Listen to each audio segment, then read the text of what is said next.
Hey everybody, it's Alan. It's Friday the 13th at 9 p.m. Central Standard Time. That means we are doing a live stream. Today I have an incredible guest for you, the one and only Scott Wells. I'm very excited to have him on. I don't know what I did to deserve it, but I'm very grateful.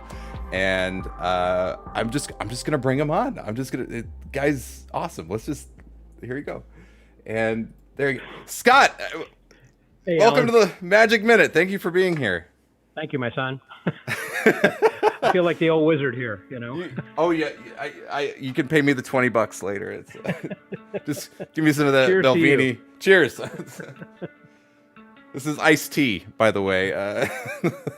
Yeah, that's what I keep in my in my Balvenie bottle is iced tea right there. Yeah, you put the Belvini in 12-year-old something else. iced tea.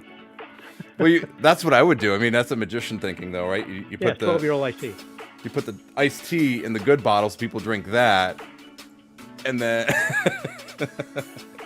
Right, have Snapple or something in there, you know. yeah, something Give me some good tea. delicious. Well, good to talk to you. Thank you very much for having me on your show. I'm hello to the viewers who are watching. Appreciate you coming in and tuning in and spending a little bit of time with this old guy and that young fellow right there. You know, I'm not going to ask because it's impolite, but I think you have a couple years on me. How do you still have all your hair? Who said it's mine? Whose is it? Yeah. I was looking at. I looked good from the front, but from the back over there, it's kind of like Fielding West. You know. You know, I was back there. I was looking at the Magic the Magic Word podcast, and you had Harry Allen. What? The Magic Word podcast. Oh yeah, that one. Yeah.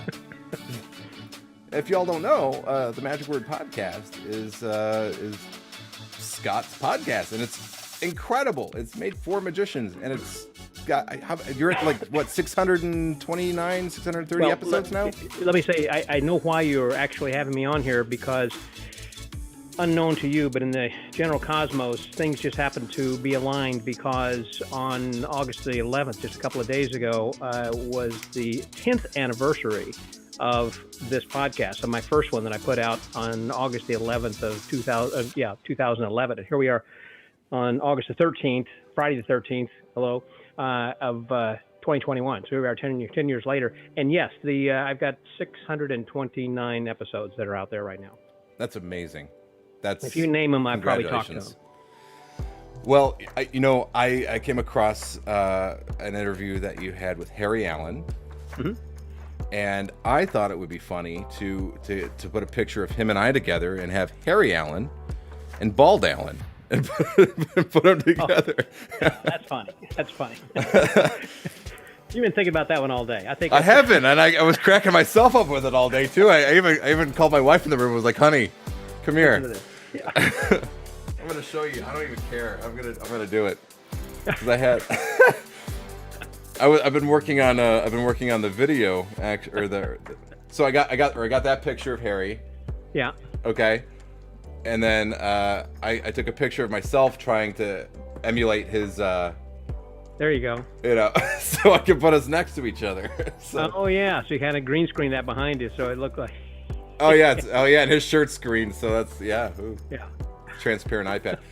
For April 1st, actually, I had a green screen up, and I had like a green bag just randomly. It was in the house, and I did a thing where I was like, "Hey, everybody, look at this new invisibility cloak that came out from Magic Makers. Look at this." Yeah. People were so mad when they found it wasn't real. Yeah, where can I buy that? Sounds fantastic, and things just magically appear. Sold. I'll sell it to you for $45. That's right. It's a steal. You put in the promo code of the Magic Minute, and you're going to get 20% off. Speaking of merch, you were showing me some stuff before we started. Some new stuff you got in. Yeah. And I would love if you could share that with everybody. Let me just first say about this T-shirt. There is a friend of mine, David Rangel, and his son Jacob. They have Jacob has a company called Mechanic Threads, and they have some really cool T-shirts. They have like a Tom Mullica and just a bunch of really cool stuff. Jacob designs his shirts and sells them, and so he'd made this especially for me. And I said, that's great. And so he said, well, if anyone's interested, they can buy it through his website. So if you go to themagicwordpodcast.com, you will see a link there where it says order a t-shirt. Now, I have other merch on the website, but with this one, it goes directly. You should go to his website, and you have to go there. I don't remember what it was, but anyhow, it'll give it to you. Go there, and you can get whatever size. It's one of the most comfortable, softest. $20, for the t-shirt. Oh, so it's, yeah. You can spend more than that on just a regular boring t-shirt. Exactly. And all the proceeds go to him. I get nothing. I just want to promote him because he's a nice young fella. Does a lot of good magic. But yeah, the things I just had recently gotten were these things, which were coasters. I just got a couple. Got some over here. Coasters, which are hard coasters. They're big, like in England specifically. They're like you can put hot tea or coffee or something on the thing. Of course, the other side is cork, so this way, if you're having a drink has condensation, you put that side. But just for the other side, you kind of put that on there. And so I do have a Patreon page where people can donate and pledge on a monthly basis. And there are some pretty cool perks that you're going to be getting as a result of your patronage. However, there are many people who might want to just make a one-time donation, or they donate from time to time each year. They'll kind of re-up their pledge or their donation or something. So that's what I was going to do with these. So these, for a $20 donation, I'll send you one of these. And then for a $50 donation, then you'll get one of my coffee mugs. You get a mug with my mug on it right there. So it's kind of cool then as well. And so it comes, in a nice cardboard, so it's not going to break or whatever. So anyhow, yeah, that is something kind of cool. As I look over there, let me just show you something. This is pretty interesting too. Walter Blaney had recently passed, and I took his dogs up to Michigan, and when I did, they had given me one of his perfect bird cages, which was these things are being sold now. I think they're taking pre-orders, and they sell for like $2,500, and it's stamped with Blaney's name on the side of this and everything, with the little bird inside. So this way that it's a nice little vanish, it goes. It's really pretty cool. And if you go to my YouTube channel, Texas Magician, you'll see Lance Burton performing this last week whenever I was in Colon at the Magic Get-Together. I had several videos, including a broken wand ceremony there at Walter's gravesite that David Sandy had done, but also Lance was there, and he performed this vanishing bird cage too. So you can kind of see it in action over there on my YouTube channel. While you're there, hit subscribe. It's easy to do. I'm sorry, I got off on like a bunch of different tangents over there. No, it's not my show, it's yours. It's all good. It's all good. Well, it's interesting. It's like Larry King being like interviewing Larry King, right? Like so.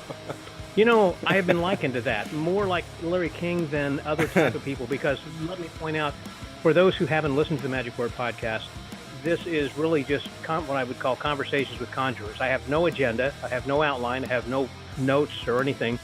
90% of the people I talk to are those whom I've worked with at one time or place or another, whether it's been at the Magic Castle, on cruise ships. I've worked, trade shows. I've lectured around the world. I was the house magician at the Magic Island here in Houston for 20 years, and then recently they were talking about reopening, but they're not. That's a long story, but I have been hired to be the entertainment director, but it doesn't look like they're going to be reopening. But if it does, I've got the business cards over here ready to hand out. So anyway, the point is I've worked with and know a lot of guys, so this way whenever I call them, it's kind of like Alan and me talking, who are good mates, so we've known each other for a long time, and so it's just a casual conversation. And so you're kind of like a fly on the wall, almost eavesdropping on a conversation, but we're also then talking about important things that have lessons in it that you can learn. For an example, about like when I'm talking with Murray Sawchuk, he was like, the celebrity magician in Vegas, and he's just like Mr. Social Media guy with 30 13 million YouTube subscribers or something. Ridiculous, It's like, well, how does he get to do that? So we talk a lot about that and how he gets to build subscribers and on Instagram and also how you get on TV or, get different guys to talk to about working cruise ships or, the point is it's not just, hey, how's the wife and kids kind of a thing like you would have in a conversation, but it is magic talk, but it's not an expose of magic tricks. We never do tricks. We don't talk about how tricks are done, but we do talk about methods to some degree, but mostly theory and business marketing. And so that's kind of the thrust of what we ultimately will talk about. So it's not really an interview because it's not like, what's your favorite color? Who's your favorite magician? What's your favorite book? It's nothing like that. So it's a casual conversation, and hopefully the people who are listening, and I've got nearly 10,000 subscribers worldwide, and hopefully we'll include you sometime soon. So that way, whenever you do me personally, no, I'm subscribed. You are, yes, you are. I am. The people Everybody who are else listening out there right now who may not. Also, then I've got what I call a pod letter. I've coined a word from a newsletter to a pod letter. So this way, for my podcast, that I have a weekly pod letter that comes out that tells you who's going to be on each week, who's coming up the next week, and also if we have a contest, you'll be the first ones to know. And a lot of times, some of the guests will give me their lecture notes or a new book or something. I'm trying to think if I've got something handy around here that I can show you, but a lot of times they'll have something that they will donate as a prize, and so we'll have a couple of those things. And so it's all you have to do is just register, and it's just a luck of the draw of your name and or email address. And sometimes they're ebooks that we can send overseas, so it doesn't matter where you are. If you're in Bolivia or the Bahamas or Brazil or any of those other B countries. So any of them. Yeah, Belgium. That's right. Belgium. Belgium would be another one. Actually, we do something similar. Sometimes we'll have, like I just had a couple of people on. There's Kyle Purnett from Penguin Magic. He was on. He had released an impromptu moving whole called Wholesome. And so we were able to give one of those away. I did a review of it, and then we were able to give one of those away. We had some people, Mago Knox and Luis Zavaleta out of Brazil, I believe it is. And same thing, right? Like I try to secure those because it's a cool way to like give back to the audience and share kind of the cool stuff that your guest does. So it's a great way to do that. It is, yeah. I don't have something every week that we give away, but for a long time, some of my earlier podcasts, Banachek is my business partner, and I had published all of his books and DVDs and all of that. So we have a relationship with Murphy's Magic. And so Murphy's actually has been sending me, or for a long time, tricks to review. And so I would give an honest review because I've got no skin in the game necessarily. I just want to be I'm an honest guy. I give you my perfect opinion, and I'm performing still a lot. And so I can go, I had I haven't for a while, but at a restaurant that I was working for 20 years. And so, each week I would be performing some these tricks there. So this way I can give you my real personal opinion of whether this works or not, or if it just looks good on video, or, some of these things that it's great if all the seats are all lined up straight like this, but you can't. Okay, you close one eye, turn your head to the side, kind of look through your fingers, and it looks great, right? Exactly. Yeah.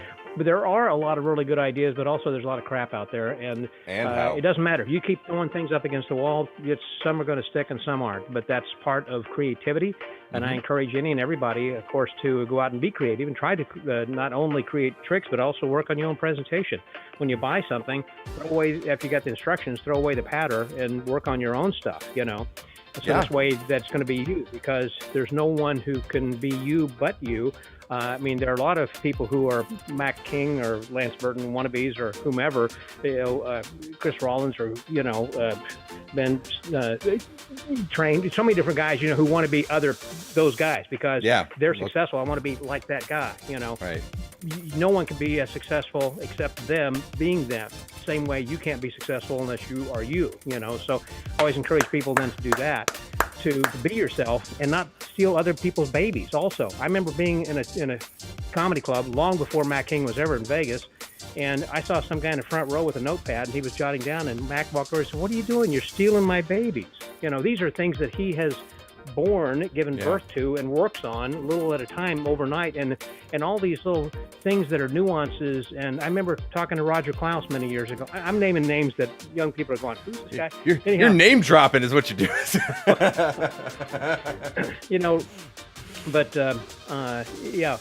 Roger used to work on these things all the time, but it was his own little his own way of doing things.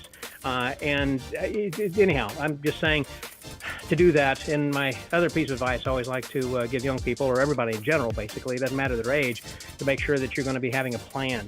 And that is, not only are you doing something that is unique to you, that nobody else can do but you because of your personality, but also making a plan so this way you can advance. In other words, you should have a plan for where you want to be next year, 3 years, 5, 10, 15, 20 years down the road. What do you want to do? In other words, if I tell people, if you're working at a restaurant and you're going to be performing there and you're still there 20 years from now and you're saying, man, why am I not working trade shows, or why am I not, making the big bucks or whatever? That's because you hadn't made a plan to do that.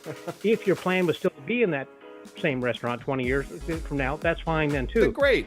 It's exactly great. But I'm just saying you should always have a plan of what it is that you want to do, so you're not surprised if later you're going to say, you don't want to look back and say, well, I wish I would have done this or that. Well, and then how do you get that? In other words, that let's say you want to do more shows. Okay, well, don't just say that. Actually, put it on a Post-it note right there.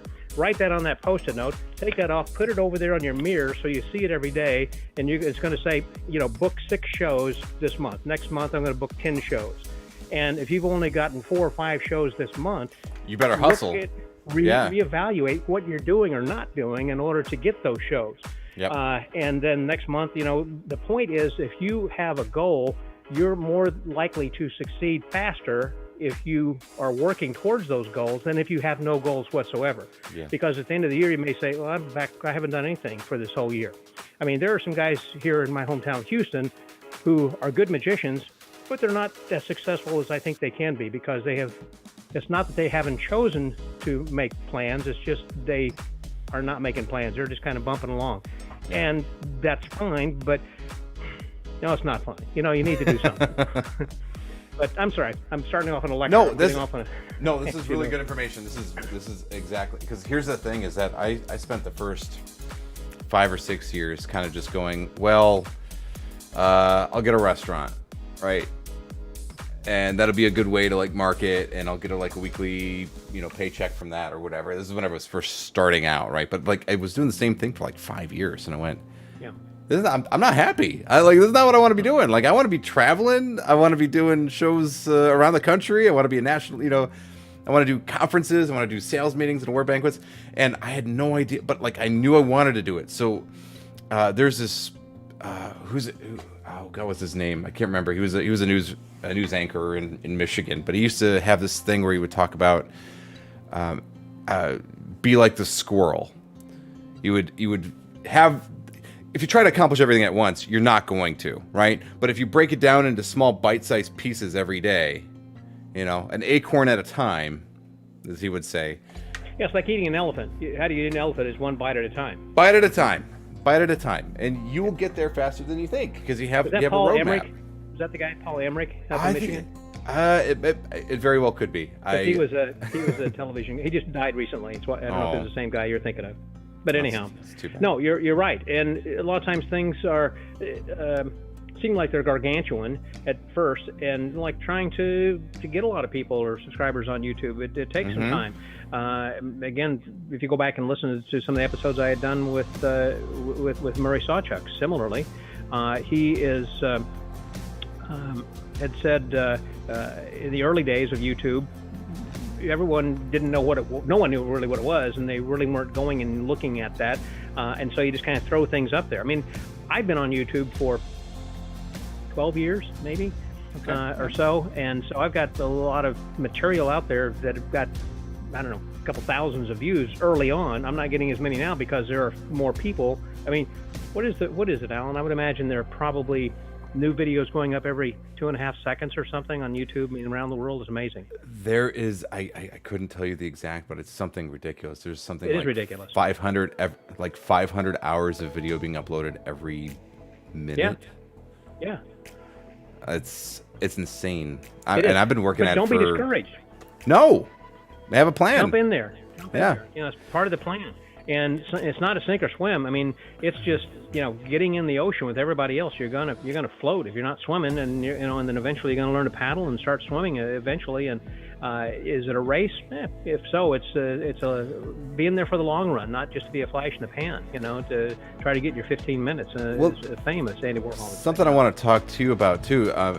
This is something that I had to readjust for myself, because I have a lot of really great, very talented friends in the world of magic. You probably know Trig Watson. I just talked to him last week. Yeah. Good. Oh, yeah. Oh, okay. At Dale's or when shortly we after were that? Dal. Yeah, you and I were talking with him at Dal's swim splash party. Yeah. Yeah. So that's a cool thing too. Well, maybe we'll talk about that in a minute. But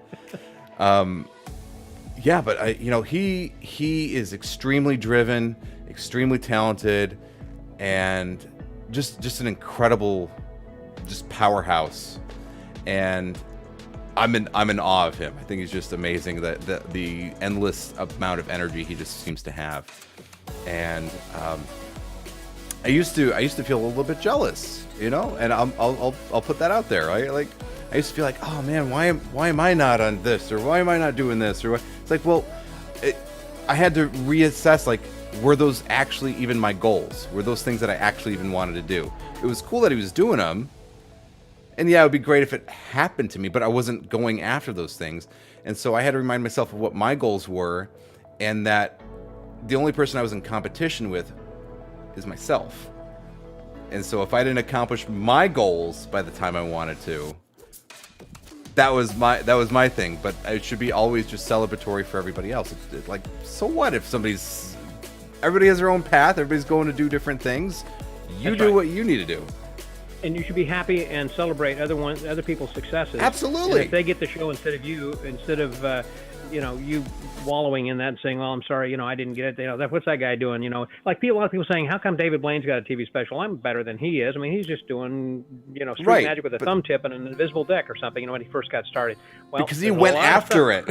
Yeah, that's right. He went after it. C.J. Johnson, our mutual good buddy up in Austin. Go C.J. I remember at a lecture he gave one time, and he had a book he had written, and he said, this book is going to be for free, but only if you really want it. Anybody can have it. And then he continued talking for probably, with this lecture, probably about 15 minutes. About 15 minutes later, someone actually got up from their chair, went over to the front of the desk and picked up the book and walked back to their seat. And he said, that's exactly he really what I'm wanted talking it. about. That's right. He wanted it. He wanted enough to come and get it. He wasn't waiting until the end for me to tell you how to do it. He came and got it. It's like, that was a revelation. It's like, if you want something, particularly if it's like open, it's like, do it before everybody else does, Yeah. And that's after I had that attitude shift. Doesn't mean this is early in my career, it was just like, wow, that's both extremely freeing, but it's also extremely scary because it means that I can't sit here in my armchair and talk about how good I am as opposed to somebody else. Like, okay, talk is cheap, man. Like, if you're gonna be good, like, go do it. No question. Yeah, no, you do. And fortunately or unfortunately, it does take years and time and grade flight time to go and do that. I feel like at my age, I've kind of been there, done that, so I can speak from that armchair. I mean, you're still a young fella, and got a lot more years to put into that, but you still have a good resume of things that you've done, of different places you've worked, and restaurants you worked, etc., and people you work for and with, and so you're developing that. So you will get to a point if you continue along that path, certainly. But it's one of those things, again, you have to have a target in front of you. I know that most of the people, you had said your demographic who's watching this is probably in their 20s or 30s, and for the most part, they are probably hobbyists and enthusiasts, and by that I mean watch a lot of videos, and they sit behind their computer, or they chat with other people, or they might be just trolls or watching and everything else, but really not participating, nor do they really have any desire, if you will, to go out and to work for real people and making money doing magic. They may rather stay at home, or they want to go to school, or they want to go get a job, or do whatever else, and that's all well and good. Again, Great. as long as you know what it is that you want to do and that you're happy with that. So if you're still 45 years old and living in the basement with your mom, and playing Dungeons and Dragons, and then doing YouTube videos, then that's fine too. If that's what that's what you want to do. Exactly. If that's what you want to do. I'm not trying to change people's lives other than saying, here's an alternative. If you want to be successful, go and make a plan to be successful. It takes work. If you work. want to continue to kind of go through life, that's fine too. The world is made for everybody. I don't care at all. I love the world. I have no racist bones. There's nothing, I'm not anti-feminist or gay or, anything. I'm open and welcome and loving the world, basically. And I know that about you.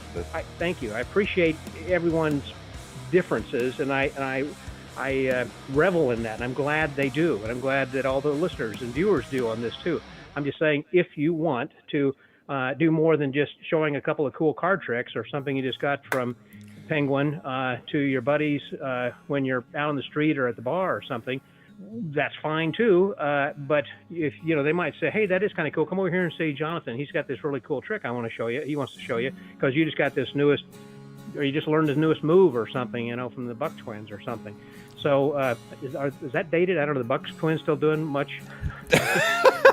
I may be an old. I remember the Dan and Dave Buck. Yeah, I have some of their Smoke and Mirrors decks over. I just saw on Vanishing Ink. Apparently, there's a book of theirs, one of their early books that's going on eBay for I think like over $900 or something. But Vanishing Ink is going to be reprinting this for a much cheaper price. I think less than $50 or something. So if you don't need to collect it, then just buy the reprint. Just buy the reprint. Exactly. Scott, I actually wanted to, since we're on this topic, I want to talk about and give it like a shout out to somebody who I think is taking that initiative and that first step. There's a viewer of this channel. I hope he doesn't mind me. I'm sure he'll let me know either way. But he goes by the stage name Jaeger Steel, and he's not a full-time magician yet, but he is extremely ready to do it. He's actually been saving money aside to like put into. He's got another job right now, and he's putting all of his money into, putting together his program, his act, his investing in education for learning how to do sales and all that. He actually reached out to me and said, "Hey, you've been doing this for a while. You seem to know what you're talking about. Could I get an hour of your time to learn about the actual business side? Because I'm eager about doing this. Show me, tell me what you think about my business cards. Tell me how I set up a bank account for this. Tell me about like what's taxes like as a like." And so he's extremely driven, and I just was just super impressed that he would take all the initiative to like find my email and contact me and say, "Hey, I live in Fort Worth, which is about an hour and a half away from where I live in Plano, Texas." And like he's like, "I'll meet you anytime, anywhere. You just tell me and I'll be there." Like he was extremely driven, and that's what I like to see. I like to see that hustle. It's like right. he is actively trying to take his life and change it and do it right, and he knows where he's going. Great story. I'm excited to hear stories like that. That encourages me on the youth. If there's people who are going out and doing that. By the way, I noticed that in the chat line, someone had asked, who is that, Moon Eater? Moon Eater, yes. Okay, how did Scott Wells find his passion for magic? You mind if I answer that? No, please. Thank you. I forgot you're watching that. I'm queuing up the questions, but you're doing the same thing I'm doing here. So yeah, please. I've done this kind of show before. Yes, you have. A lot. First rodeo.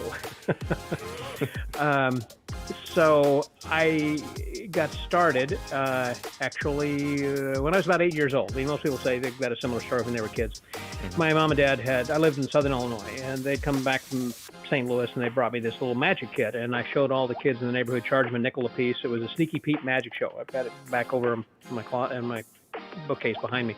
Anyhow, Then after that summer, I kind of forgot about it. I didn't think about going to the library and buying more books or anything. So I kind of, again, forgot until I was working many years later with the Boy Scouts as a scout master.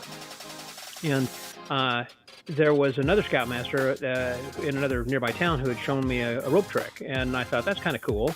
And it kind of rekindled that interest. And I started using ropes, in the troop meeting to get the boys' attention, because they were all rowdy and running around. But whenever I would do a rope trick, then it would that's right, they would be focused and they would quiet down. And I realized, hey, this has some real power. So I went back and this guy taught me more and more rope tricks. And then I was transferred from Illinois to Tulsa. I was in the energy business, the last name like Wells, I had to stay in the energy business. So anyhow, I had, because my dad was a Texaco, and anyhow, the family was in the business. And so I had gone to Tulsa, and I was going to work on my MBA at the University of Tulsa. But before, and we didn't have any children at the time, but before school in the evenings and after my work, I would by a magic shop just to buy a book on rope tricks. And the guy there in Tulsa at Spotlight Magic, which was Pete Peterson, Pete showed me a couple of things with sponge balls. I'd never seen sponge balls before, and then a couple of card tricks. One thing led to another, so I started hanging out at the magic shop, and then my wife bought me a set of linking rings, and I started doing them, and I learned Divernon Symphony of the Rings, and I did it. And the guy, Pete Peterson, who owned the shop, didn't do it, so he had me demonstrate the thing to sell more rings. Oh. And so I learned, so then there was another friend of mine, Mr. Sandy Rhodes, who was teaching a class at the local junior college, Tulsa Junior College, a 6-week class on magic. And each week was like a 2-hour class and taught you different things. Whether it be cards and ropes and stand up on stage and mentalism, whatever. So each week there were different things that we got involved with. And then I started doing some birthday parties around town. Just it was kind of fun. And I would buy Tarbell books. So the first book was, the first 6 books were Tarbell for $15 a piece. So that's how much I charged for my birthday parties, was $15. And then when I got the $15, I would buy the next book until the 7th book, I think, was $20 or $25 for book number 7. So your rate went up. My rate went up, exactly. And I never looked back. So I would learn things from that then as well. And then when I moved to, I was transferred, actually took another job in Midland, Texas, which is out in West Texas. Mm-hmm. And there, I started teaching a class myself at both Midland and Odessa colleges. I taught there for 3 years. And over the course of the 3-year period, I had a total of 1% of the entire population, combined population of Midland Odessa, who had come through my classes. And wow. I was on local television a lot and in the newspaper and doing a lot of things because I was a big fish in a small pond. And back then, George W. Bush, who was, of course, later president, was there in Midland, and he was in our church. And I got involved with him one year with the United Way program. And so I made him float, and we did some stuff. So he used to come over to the house, and we would rehearse some of our tricks before the reporting meetings at the United Way meetings, So anyhow, kind of got to work with George, and it was kind of funny when he became governor. It's like, hey, Kath, my wife and I would just say, that's just George, and then he was president. It's like, this was so surreal. It's like, that's just George, that's my buddy, over there. So anyhow, that's cool. So after we left Midland, then I went to Omaha, Nebraska. Was involved with a couple of clubs up there and formed. First of all, I formed a ring, an IBM ring in Midland. Formed another IBM ring in Lincoln, Nebraska, and then moved to Houston. Started working the Magic Island, and then later moved to Dallas and was the president of the Texas Association of Magicians, and then moved back to Houston, and then. In 2005, retired from my job early because I wanted to do magic full time. My long-term goal was to go work cruise ships and trade shows, and I was at a place where both my wife and I were comfortable with where we were. Enough, she said, if you want to do it, now's the time. So I did, and within 2 weeks, I had 4 cruise ships and 6 trade shows booked because I knew what to do, how to do it, and I had this marketing plan behind me, and I knew what I wanted to do, and I had the goal, and I had time then to go and do it, because before then, the problem was when you have a full-time job of trying to take vacation time to go and do these shows. And I also went to a lot of magic conventions, tons of magic conventions. If you follow me on Facebook, I've been posting. Alan's laughing because I've been posting these pictures of my convention badges. So many. Yeah. I'm Hundreds. on like 116, I think, today or something. So. Oh my gosh. Yeah. All over the. And that explains, because I wanted to know, like, how do you know everybody? Yeah. But you go to 100. How many Magic conventions have you been to? Do you know even? About 150 plus. Yeah, that's a lot. 150. That's a lot of Magic conventions. When we met it, because we actually reconnected at Dale's. We hadn't seen each other. In fact, I want to show this picture here. I don't even care. I don't know. You'll be able to see it in the stream too. I was talking to someone recently, and we're talking about the 7 degrees of Kevin Bacon, and they said there's probably 1 degree with Scott Wells. If you start talking about magicians, everybody either knows Scott or or you're just one off before someone who they know who knows Scott. It's true. Well, you see, Scott. Can you see the picture on screen? Okay, hold on the stream. Oh yeah, hey, that's you and me. Wow. Okay, that's me sans beard, and just as I'm starting to get gray, and looks like that was a TAOM badge I'm wearing there, and I would say that was probably, like, because of the size of that badge, and the fact it's not a pin back, but it is a cheap elastic lanyard that I'm wearing there. Probably I would give that about a 3. Maybe a 4 because it's colorful. At least they took some time. They took some time. Yeah, they printed it, and there you go. Yeah, I can see they printed it rather than just using a hand printing, and then they got the TAOM logo there and everything. So yeah, I think that probably would have been Austin convention. In fact, I think you're right. That was like what, circa 06 or 08, somewhere around there.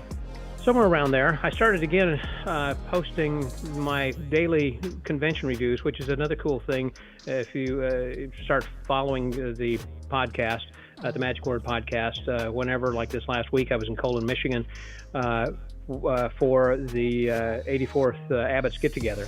And during that convention, I have a prelude, like a couple of days beforehand, that I kind of was telling what was happening, and then the next 4 days would have throughout the day I have conversations with the dealers, the registrants, the talent, different people. Like this last week, it was an amazing convention with Lance Burton, Mac King, Jeff Hobson, Kevin James, David Williamson, Chad Long, Eric DeCamps, Fielding West. I mean, I'm leaving out some other big names. I mean, it was amazing convention. But my point is, it just raining down some just amazing talent. But if you, again, can't attend the conventions, you can vicariously attend by listening and participating, by kind of feeling as if you're there. This is the next best thing because I talked to all these different people. Yeah. And that was I think you did like 4 or 5 episodes for, when you were in Colon? I did, yes. So if you want to kind of get a sense of, I haven't even been able to go through all of them. I started on the first one a couple of days ago, and I'm still going through all of them. You know, when I listen to the Magic Word podcast, it's usually when I'm in the car with my kids. So and I'm always listening. You got other things, man. You got a lot of things. I have a lot going on, so yeah, I have to. It has to be. And watching the traffic. And and not killing us at the same time. So but that's when I listen. But I try to keep them at around an hour because I have had over the years, I've been learning as I've been going, because again, I was one of the first people jumping out with podcasts. I first got into it thanks to Dodd Vickers and the Magic Newswire, which is another long story about my beginnings. But the thing is, my podcast, the advantage of podcasts, you can go as long as you want, but the audience is not going to listen as long as you think they might want to listen to you. So I try to keep it to about an hour because that's drive time. People who are going to and from work, it's an hour to work, an hour back. They're at the gym for an hour. They're walking their dog, maybe for an hour or so after work or something. And so I try to keep it at about an hour. I kind of learned my lesson about cutting it back whenever I had a 9-hour podcast once. Oh my gosh! 9 hours. Which one was this? Yeah, tell me about this. Remember when we had the end of the world was predicted for the Mayan calendar? Yes. The Mayan calendar said it was like in December 2012. That was it. So if you go back, so it was like about a year into the podcast of when I started doing this. Mm-hmm. So I started thinking, well, if the world is going to end, did we leave leave magic better off, or the world better off, because of the magic we have done in entertaining people. Have we done a good job? So my thought is, let's talk to people who have been involved with magic from various perspectives. So I spoke with, let's say, the president, international president of the IBM, national president of the SAM, the president of the Academy of Magical Arts, the president of the Magic Circle in London. Also then talking with, let's say, Stan Allen, publishing Magic magazine. I talked with Richard Kaufman, publisher of Genie. I talked with a couple of the people who were publishing some magazines. I talked then also to some of the performers in Las Vegas as far as the shows that were going on out there. I talked with a couple of cruise ship performers. I talked with also a couple of other people who were working trade shows. And so a good variety. My point being, at the time, I thought, well, what if we have, let's say, about 5 or 10 minutes each of all these, 15 different or 20 people, then that'll be great. But as everyone talked, they were like 15 to 30 minutes apiece who were talking. And so at the time I finished everything, it was like 9 hours. And I thought, no one's going to listen to 9 hours. So I decided I should cut it up, and I did. So I chopped it up into three-hour segments. And even at that, it was way too long. I could have had, 9 episodes. Today, that's what I would have done. For an example, when I've had Paul Daniels on, and I spoke to him for 2 hours, or when I talked to Sean Farquhar for a couple of hours, or David Berglas, all three of those gentlemen, and a few others, whenever we've gone over an hour and a half to 2 hours, I will then break it up into 2 episodes, because I think there is so much good material they are sharing with me and with the listeners. I don't want them to miss that because it was just overload. I don't want people to feel like they're taking a drink from a fire hydrant. I really want them to learn and to listen and to take little gulps, basically, So I just got an image of UHF with Weird Al Yankovic. You get to drink from the fire hose. But yeah, I mean, it can be.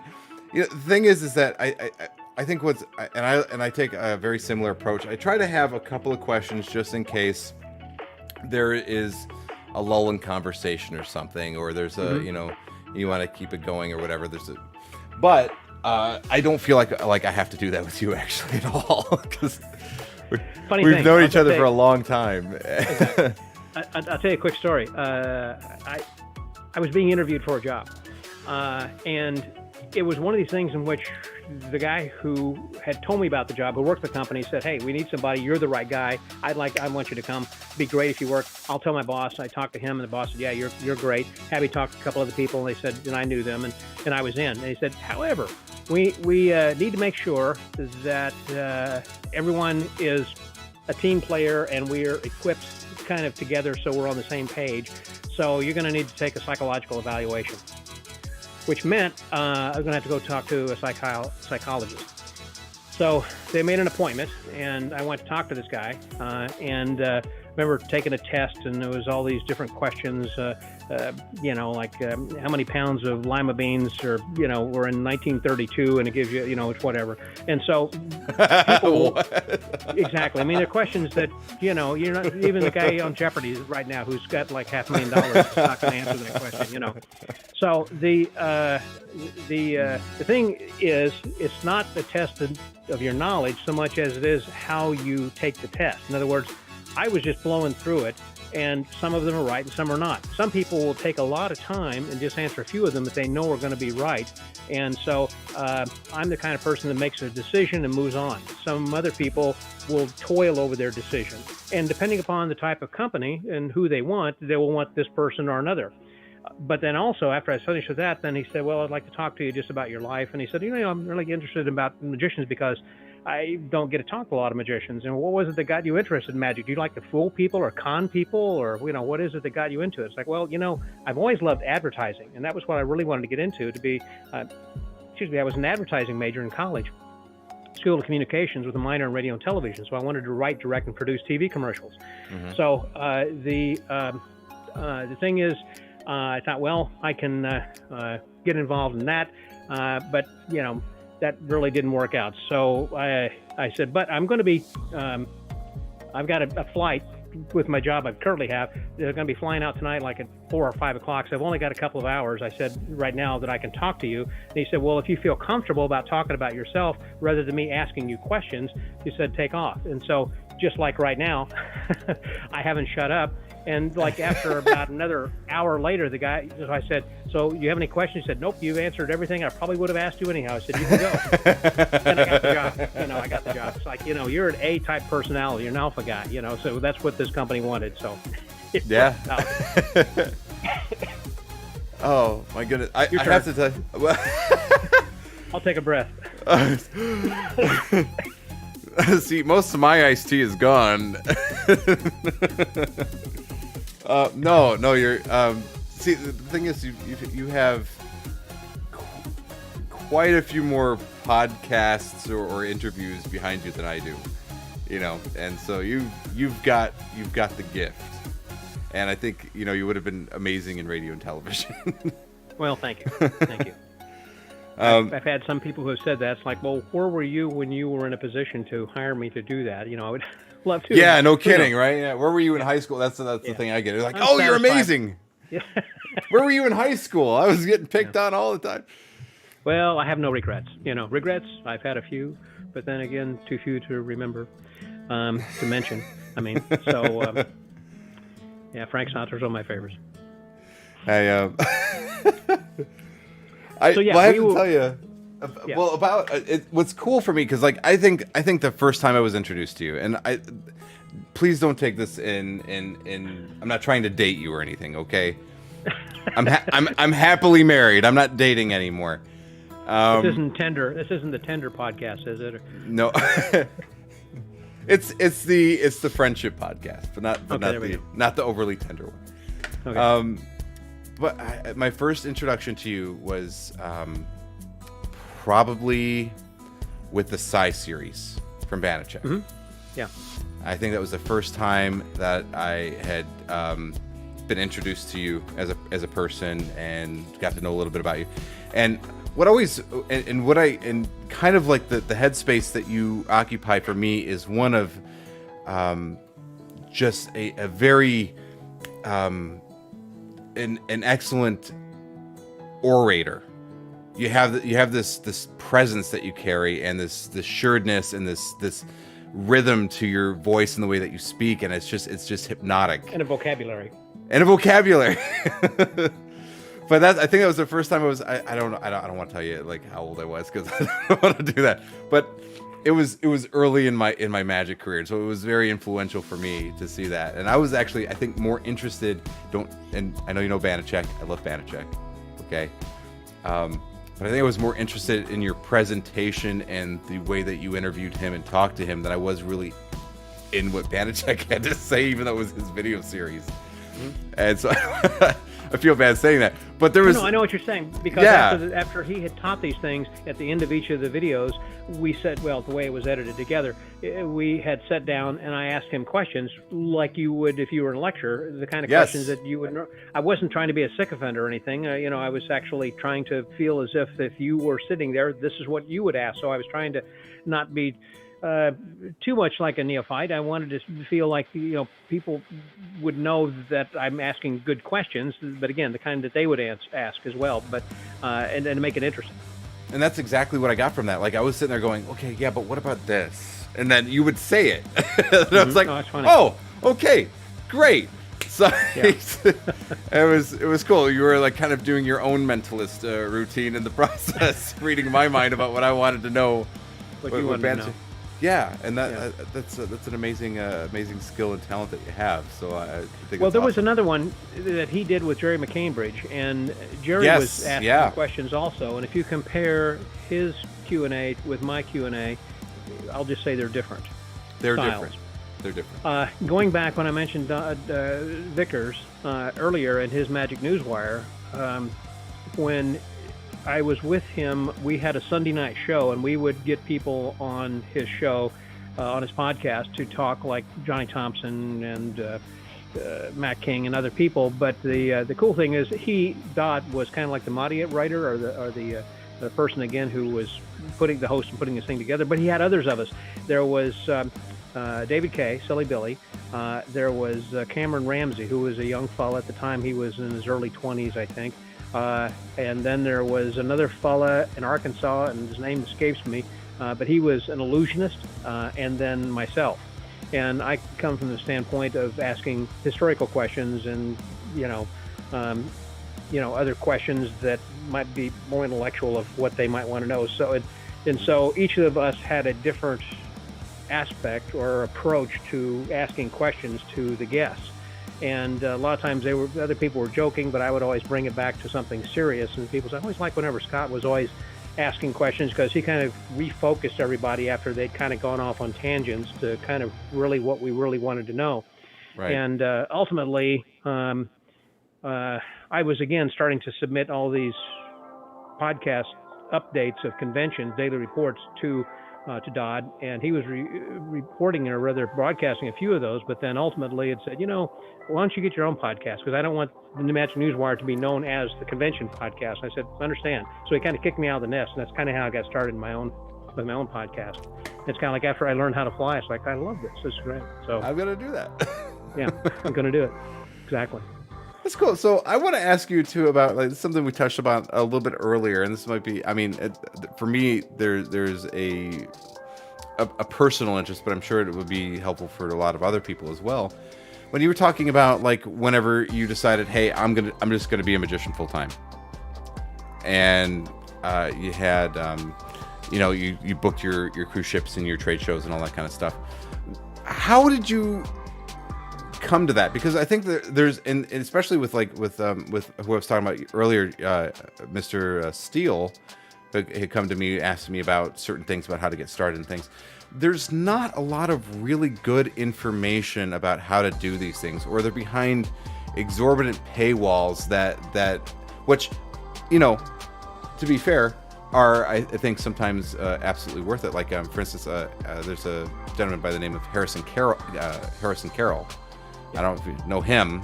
He's a very good friend of mine. Okay. He's a good friend of mine, too. I took his course in trade show magic a couple years ago. I call him up every once in a while. I think he's in Buffalo, New York or somewhere like that. I call him up all the time. Harrison's great. David Hyra, which I know you know. He's helped mentor me. But is that what it was? Was it like mentorship, or talking to people who had already been through it? Or was there just your own way? Was your own approach that you came up with, or how did that Yeah, once again, as far as trying to figure out what it is that you want to do, you have to try everything until you find that one thing that is going to be the thing for you. In which, I've done everything. I've done illusions and mentalism and escapes and birds and doves, rabbits, had zigzag, subtrunk. Kind of a little bit of everything, and just trying to find what it is that I want to do. And I, of course, close up and a lot of knuckle busting and staying up, late at night till the morning, working with other guys and sessioning and everything. Still like doing that. But anyhow, as far as trying to find out what I want to do, that just is something I recommend to try it all and find out whatever your niche is that you enjoy.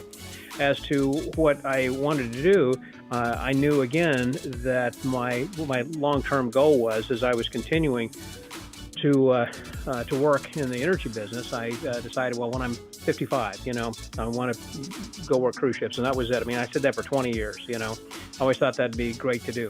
So I had talked with so many people. As far as being mentors, I mentioned Roger Klaus, and others who I'd hung around with when I used to work in the Magic Island. We would sit around each evening at the dinner table and kind of talk about what people are doing and working on this show or on this ship, or they've got a new trick they're working on, or Terry Pollock was talking about some of his wireless wizardry stuff and some new things that were coming out at the time, cutting edge technology that we discussed and how it can be applied towards magic. And so I was learning a lot. And so back then I used to actually write a column called Scott's Thoughts, which I've got available. Then now you can go to my website there at themagicwordpodcast.com and find that when you look for Scott's lecture notes over in the tab there. But it was like about 7 years, had 12 articles per year that were sent out to magic clubs. And again, back then, I would fax them to them, or else I would send them on floppy disks, and kids don't know what floppy disks are, but just to people. I mean, I was sending these things as far as Aberdeen, Scotland, that were basically just, I don't know, about 1,500 word essays, monographs about everything. And again, not tricks, but about how to approach a table, keeping things fresh. Talking about why is it that some illusionists are more successful than others? What is it that makes them important when they're just pointing at boxes? They're just turning it around. The assistants are doing all the work. They're just kind of standing there. What is that it factor? Kind of. There's so many different things. Dressing for success. All these different kinds of things. And I got these ideas and hanging out with these guys because at lunchtime, whoever was coming into the Magic Island. Not only when I was working there and having dinner with them in the evenings, but once a week on Tuesdays, Scott Hollingsworth, who was the entertainment director, used to get us together, or we would get together. He would bring people over, and we would have a Tuesday luncheon, and I would take a couple hours for lunch to go and hang out with these guys and other people. We had anywhere from, I don't know, usually about 6 to 20 people who would show up. You never know on a Tuesday. Who all would come and how long they would stay. I remember, the amazing Randy was in town for a trade show one time, and he came by, and plus other people who were working the island. And so the point is, I really got a lot of ideas from these people. Talking to Vito Lupo and so many people about their careers and how they got to where they are. And I started taking a little bit of this and a little bit of that. So I can't really say that I had a mentor other than I'd probably say Roger Klaus, who I'd spent the most time with and around and learning from, because a lot of times we'd stay up again till dawn, and we wouldn't even break out a deck of cards until like 3 a.m. or something. We're still just telling jokes and kind of because that's part of your presentation is your personality, the jokes you're telling. And it's like, that's funny, but that's not me. What he said, maybe I can rework that or something. And so these things just kind of percolate and eventually will bubble up in a routine, somewhere down the road or something. So everything is valuable, but for an example, I remember seeing someone at a convention one time, one of the worst acts I've ever seen at the Texas Association of Magicians, where a guy was doing a Are we naming names, or we're gonna? No. Okay. The guy has since even passed. He's not even alive anymore. Oh. he was doing a Paul Harris's linking playing cards. He tear the middle out. Okay. Of him, David Copperfield. Immaculate Connection. Go see that. Yeah. Immaculate Connection. And he was using jumbo cards. It was a horrible routine. I mean, it was the same routine, but basically doing it on stage with jumbo cards. Bad routine, but what impressed me about that was made me think taking small things and making them large and vice versa. Mm-hmm. Like, for an example, Tenyo was making the zigzag cigarette, taking the zigzag person and putting it in, a cigarette or a golf pencil or something. So I really started thinking about those kinds of things. It's those kinds of aha moments, I guess, when you see something. That's what I'm saying. Take in everything and just kind of sort it out and see what it is that's best for you, and how you might work that into your routine or your performance or something. Again, if you're not performing for money and have no intent to, it's just something that you can be more you, or you can become the next John Rockerbomber, and that's another underground guy who a lot of you haven't heard of. But I mean, a lot. But there are a lot of people out there who are watching this who are not as well known, but are really good. Yeah, I'm sure that some of these guys have some really great chops, but are not names who are well known, and they don't want to be, and that's fine too. Share it and show it. If you can. Gary Plants is a great magician.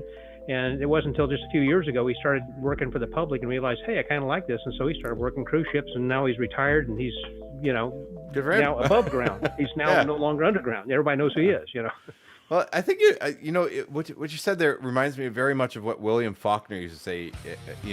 He would say, read everything, read the good stuff. Read the classics, read crap, right? Read the dime novels and the Pulp Fiction. But read everything and then write, right? That was his thing. Right. You're exactly right. And what I used to do is write a lot. Before I did podcasts, I mean, I'm published in every publication. I mean, I have articles that... You've got around. Yeah, I got around, which is part of where I got my reputation, or my name, I guess, of sorts.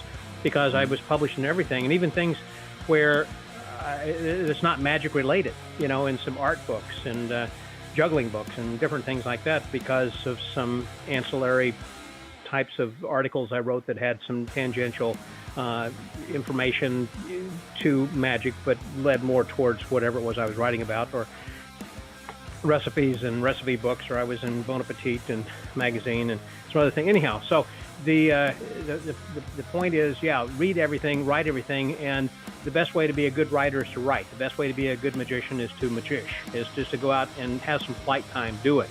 And if you're wanting to start to work for some people, go and work Cub Scout parties or Cub Scout meetings. The blue and gold. Meetings. Yeah. That's it, blue and gold, I'm trying to say. Yep. And then also like at nurseries, not nurseries, but preschools, I'm trying to say. Preschools, they don't pay anything, $25-$50 or something. I mean, it's not a lot, but you get experience. Go and talk to the Lions Club, Rotary, different people who have... Kiwanis. I'm a Kiwanian. Kiwanis. Kiwanis. Just go and perform. Like Penguin's tagline is "Born to Perform," and so if you are one of those people who like to perform, you need to start getting some flight time and get feedback from real people, not just from your crew. You got a few people who are hanging around all the time and saying, "Oh, that's cool," or not. Yeah, that's right. That's great. What do you think, Scott? Is that cool? Do you like it? Oh man, how'd you do that? Wait a minute. Copperfield better watch out. There is some work. I'm not wearing my ring.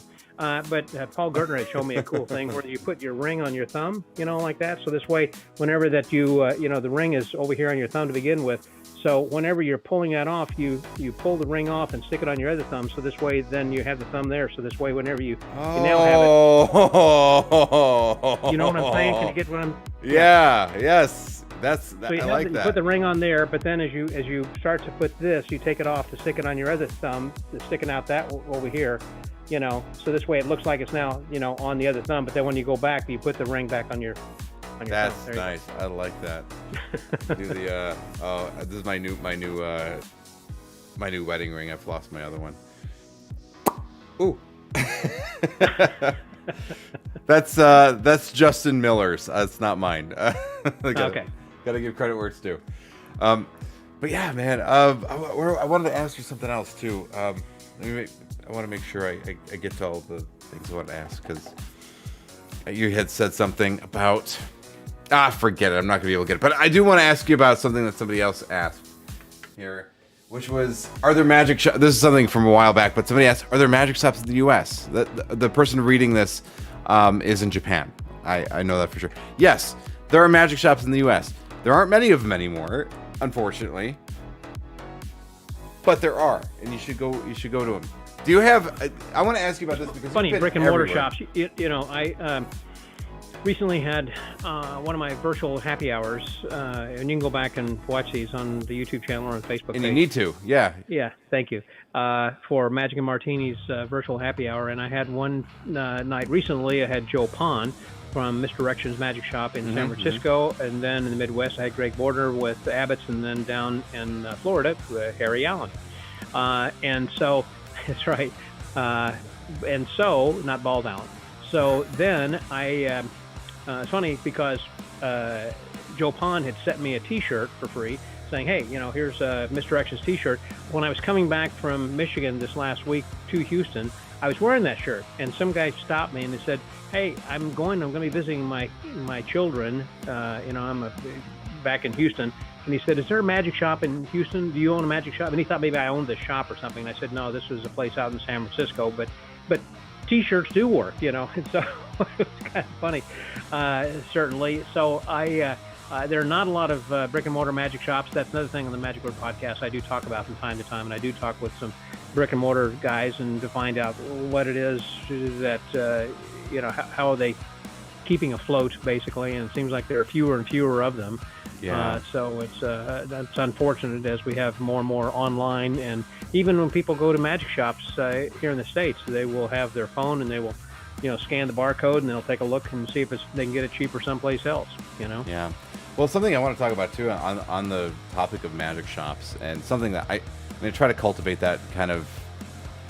try to, as much as I can, cultivate that kind of relationship on the internet, because you have this you lack something fun. If you've never been to a magic shop, there's something fundamental that you miss by going all virtual. You don't have the one-on-one conversations with a person that you trust, that recommends it. It's like going to a good barber. Well, don't take, never trust a bald barber or a skinny chef, right? But the analogy is, you find a barber you like, you're gonna keep going back to him, right? Sure. You're gonna if they say, hey, look, I think this style would look good on you, you're gonna go, okay, it's not what I would think, but okay, right? Let's try it out, and then you find out, hey, yeah, it's actually a good look for you, or whatever. You go to a good magic shop that knows you, knows the material that you do, knows your personality, and they're going to suggest good stuff for you. If you go online, or you just go based off of a music video, highly produced, wearing the sunglasses with the sunset coming in and people screaming and running away, like you're missing the personal touch. When H&R Magic Books used to be in Houston, that was Richard Hatch and Charlie Randall, H&R Magic, and I worked with Dick Hatch at the Magic Island, and plus we did a lot of private parties together as well. The point is, he knew my likes and my style, and so occasionally when a book would come in, he'd say, hey, we got something I think you'd be interested in, that's your kind of stuff. And I would just take his recommendation because... I'm going to buy it, right? Yeah. Yeah. He knows what I want and what I like, and he's not... That's another thing, is a dealer wants to stay in business. They're not going to recommend something that's not going to be good for you, or it's beyond what your abilities are or something, because you're not going to come back, So they want to have you as a customer who's going to continue to patronize them, and so they want to make good recommendations. So the same thing, I was talking with another dealer, and they said one of the best trick in Magic is the invisible deck, but they would not sell that to a beginner until about the third or fourth time they came in. Because if they sold the invisible deck to the person the first time, they're done. They'll never come back again, because they can do that from now on. It's just such a great trick. But if they do some other things, they will learn some other skills, and then eventually the self-working invisible deck trick. But at that point, they're kind of already hooked into it. But if you give it to them first, it's kind of like, wow, I'm done. I'm done. Yeah, there's nothing else that's going to be better than that. One of my favorite, because I used to work at a magic shop in McKinney, Texas. It's not there anymore, unfortunately. The two shops that we had were the Queen of Hearts in Plano, and then we had Main Street Magic and Fun Company in McKinney, and that was I got the job by demoing Rocky Raccoon. Actually, yeah, they had a soft open, and I was like, "This is cool. I'm a magician. I'm really." They're like, "We're hiring. Can you do a?" I was like, "Sure, I'll do Rocky. All right, cool." That was John Miller, right, over at the House of Cards. I mean, the Queen of Hearts. Queen of Hearts, yeah, and that's been closed a number of years now, though. Yeah, and then Main Street Magic and Fun Company closed a couple of years ago. The only thing in Fort Worth now still is Magic, etc. Derek Kennedy. Yeah, I was with him last week in Colon. He only travels by train. Oh, doesn't like the airplanes? Nope. And so it's amazing. I mean, he travels the country on. I guess he would never go overseas because of that, unless he's going to take a ship. But he, takes a train across the United States, and he's even got where I've got my credit card gets miles on United or Southwest or whatever airline. He has one that's Amtrak, so he gets Amtrak miles. Well, good for him. I mean, I want to ask you about that too. That's something note that I did have, because I know you're extremely well traveled. I'm starting to travel more, right? This is it was always like I would do maybe 4, 5, maybe 6 shows a year that were out of state, and I'm already getting close to that this year, and I only started coming back to work in about May, right? So, which 2020 sucked for everybody, I think. But I'm already going to beat that this year, right? So, and I'm starting to travel a lot more, and I want to know if you have any tricks or tips for people that travel frequently. Like, what can make their life more comfortable? Like, one of the big things I noticed is like, I need a neck pillow. Like, I'm going to get a neck pillow. I need to try to sleep on the plane, because like the show I did in Washington, D.C. just recently, like I got off the plane I got up. I left at like 5 o'clock in the morning, and when I got off the plane, like I had to go to work. Like they didn't even have my hotel room ready. I had to change into my suit in the lobby of the hotel, like in the bathroom. And then I had to go down to the ballroom, and then I had to start filming some virtual stuff for pre-recorded stuff for a virtual program that they were doing a hybrid event. And that was crazy, right? Like, and I was like, that was like the first thing I had to do, and then like a couple hours later, I had to go and do the in-person thing where I'm doing like cocktail hour and all that kind of stuff. And by the time I was done, and then I had to leave the next morning, I was exhausted. It took me 2 days to recover, like to like, you know, try to feel like a person again. And you've been to 150 plus conventions. You're traveling all over the place all the time, doing the podcast, doing all. How do you do it and not, you know, die? Yeah. Dunkin' Donuts. Yeah. Is that what it is? Is that just a lot of coffee and donuts? Yeah, coffee and donuts, and In-N-Out Burger. So no, there are a lot of things to unpack on that. One thing I would recommend is whenever you're traveling, and even just doing shows around town, or whether it's across town or across the world, someplace, is to have an emergency kit with you, not just your shave kit and everything, but also have like a little emergency kit where you're going to be having some Scotch tape, masking tape, some, you know, black Sharpie marking pen or something, because we've all got that. If you chip or something on your prop or something, you can use that to kind of color it in a little bit, because it'll still look good from the stage. Have some elastic rubber bands, other kinds of things like that. Certainly, maybe even having some things if you're going to be planning on doing a stage show, and you get there and they say, well, we're planning on you doing also a little cocktail or walk around or something. You need to be prepared for that, and vice versa if they're going to say, hey, do you mind doing about a 20-minute stand-up show also? So being able to make some of the, again, small things large.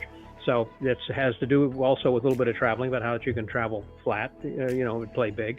Yeah. But one of the tips I got a long time ago, and I don't have time to run down and grab that out of my suitcase, but I would show you, I have in all of my suitcases just a piece of paper that says TSA. To the TSA, please be careful with items in this suitcase, because they are magic props that can be broken. Yeah, no kidding. Yeah. So I'm warning them, and it's in there. So I put that on the top. So whenever they go through it, I mean, whether they pay attention to it or not, they have to move that out of the way to start sorting through things. Yeah. And they can, and if you want me, I can. It won't take me but a minute. I can grab that out of my suitcase and hold that up and let you see what this I would piece of like to paper see looks it. like. Yeah. Do you mind? Do you mind? You got a minute? Let me go down and get it. Yeah, go please. I would love Okay. that. You go ahead and play some music. All right. I'll regale them with some of my my impromptu magic. Okay, that's there. Well, while we're waiting for Scott to come back, I want to make sure I'm saying hello to everybody. It looks like we have Moon Eater here, not Harvey Weinstein. What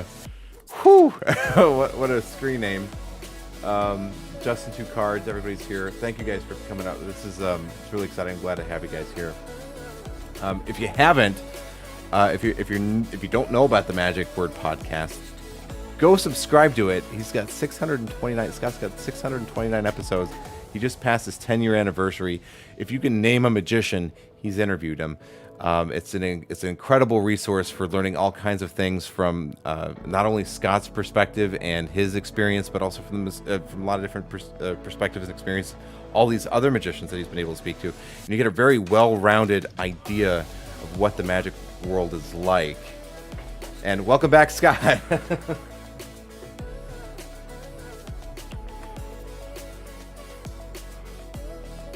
Oh, he's got to put his headphones back in. Hello, welcome back. Thank you. After that commercial break. Please handle with care. Some props are delicate and can be easily broken. There you go. That's wonderful to have. That is almost essential to have.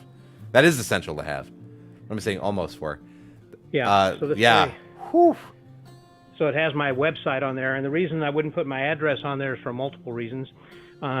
The reason you wouldn't put your address on your playing card or business cards, one time people said, well, if you're handing out business cards, people know you're not home, so they can go rob your place. So you can put your website on there only, you know. So, plus, this is a way of contacting you if if your suitcase gets lost, because your contact information's on the inside, so they know Right where there. Right. Now, let's say, okay, for me, when I travel and I do shows, when I'm traveling, I do it as a mentalist. Okay, that's almost always what I get booked for, or it's walk around magic, right? And the props that I use both for stage for mentalism and the things that I use for walk around are things that are easy to replace, right? I'm not using a lot of, there's some gimmicks or gaffes or whatever. Like but Max Maven would say in his DVD of Nothing. Nothing. Which you're basically using nothing. Nothing. Right. Yeah. Yeah, and I take great peace of mind knowing that I can go down to a Staples or an Office Max or something, and they lose my case, and I have a show, right? Maybe not the show that I plan on doing, but still a pretty good show.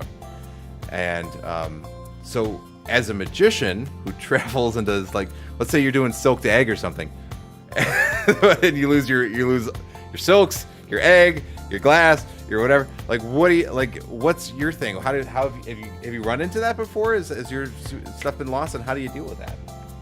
Sure. I was at a situation in which I was actually at a dinner party in which the band didn't show up. They thought it was supposed to be the next night. It was part of a... Oh, no. Yeah, and so they said, hey, you're a magician. Can you do something? Well, fortunately, they let me know like about 1 o'clock in the afternoon. So it wasn't until like 6 o'clock that evening. And it was an intimate group of about 60 people, maybe 40 people or so. So it was an ideal. So that way, if I'm doing a card trick, people can see it. And so you can make some small things large that way. But I had volunteers for cards across and different kinds of things. And so I had made a UPC gag. I just had a piece of paper and took a Sharpie, a magic marker, and made some lines, for the UPC gag or something, So I had some jokes as well, and as other things I would do, like with cards and paper and rubber bands, and just again made some small things large, and so I could use paper balls overhead or something, or using paper balls as sponge balls, or one in the pocket, two in the hand, kind of a thing. And so basically, I pulled something out. It was, if not my best show, it was my most successful show personally, because I felt like I entertained people. They laughed, they enjoyed it, they applauded. It was something that was memorable for everybody, and it was from zero, it was from nothing. It was, and as I recall, no mentalism either. It was all magic, that That's I had performed. Awesome. I have to share something for 40 minutes. Yeah.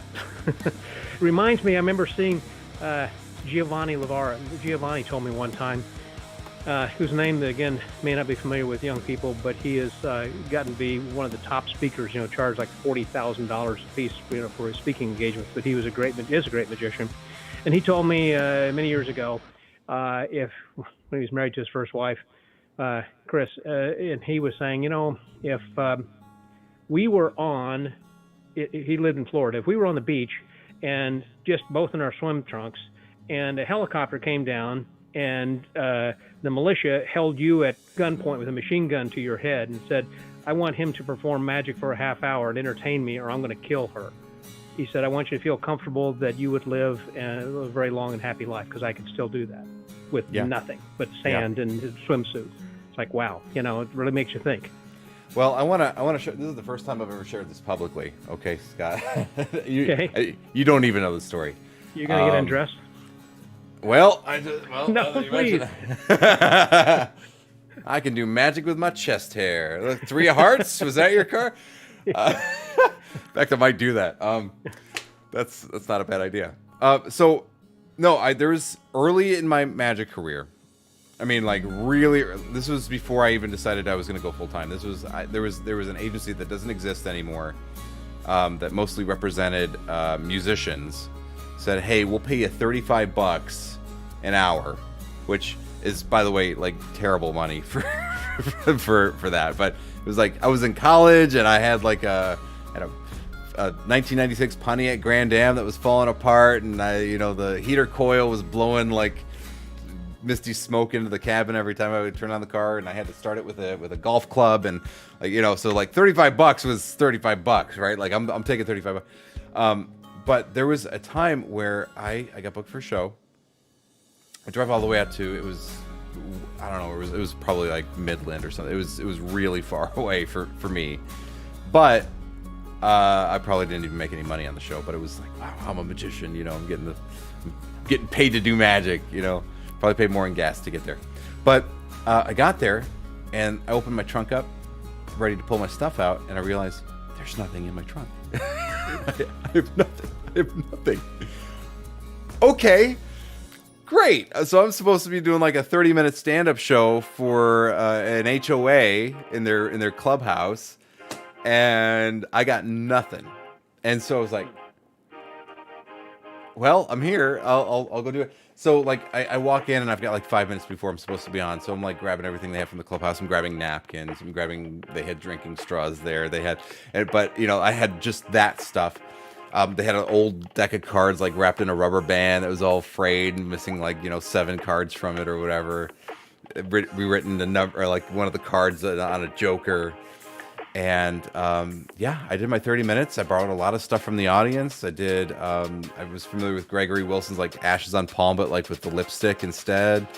So I'm like doing all this stuff, borrowing stuff from the audience. And while it was a good show, everybody was happy. I got good reviews and everything on that. For me, you know, was it my best show? Kind of, you know.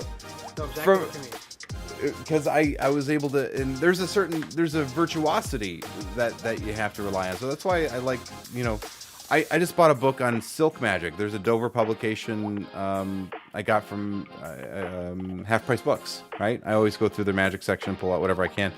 I don't do any silk magic, Scott. I don't do any. But I bought this book because there's something in there that I might need to use someday. And it's better to know it than not, you know. Or I have one on dove magic. I don't do any magic with livestock at all. But guess what? I have a dove magic book. Because all this comes full circle. It goes back to what we were saying earlier then, Alan, to make sure you get as much flight time as you can, because the more experience you have, whenever you are in these situations, to be able to get out of it. You have outs. I had a situation in Midland back in my early days, probably, you know, I hadn't been doing magic but 10 years or less. And I was on doing an outdoor festival on a flatbed truck of something. Anyhow, this is when I learned the right way, the wrong way of selecting volunteers in the audience. You just don't point to somebody and then say, yeah, no. No. They keep saying no. Say, yeah, come on. Anyhow, I had some lady come up. The trick was this. It was a Carol Fox idea where you have a thumb tip with, let's say, AH on the thumb or something. So, you know, whenever you say, you pretend like you have a deck of cards, you're going to fan it out, you know, you're holding it like this. Of course, they're seeing the AH on your thumb right there. Yeah. And you're saying, I want you to look at a card. Do you see one? And you just kind of make sure that they kind of know what's happening and say, okay, put them back. And then I had like an ace of hearts I was going to pull out. When she said, okay, what's the card you're seeing? Say ace of hearts, pull out this jumbo card. That's the trick. A lot of pattern and everything in there to make this entertaining. That's the basics of it, though. So I'm doing that, and I'm getting ready to pull this out. And this lady who didn't want to come up to begin with was saying, Queen of Spades. You know, just kind of looked at me like, okay, magic boy. You know, she knew full well she was screwing me and intentionally doing so. It's not like, oh, okay. And so then I reached in the other pocket and pulled out a deck of cards, thinking, okay, I've got a lot of other outs. And so I started going Invisible through deck. I started going through a deck of cards. And as I'm doing that, then I call out the Queen of Spades, and I say, hey, it's not here, is it?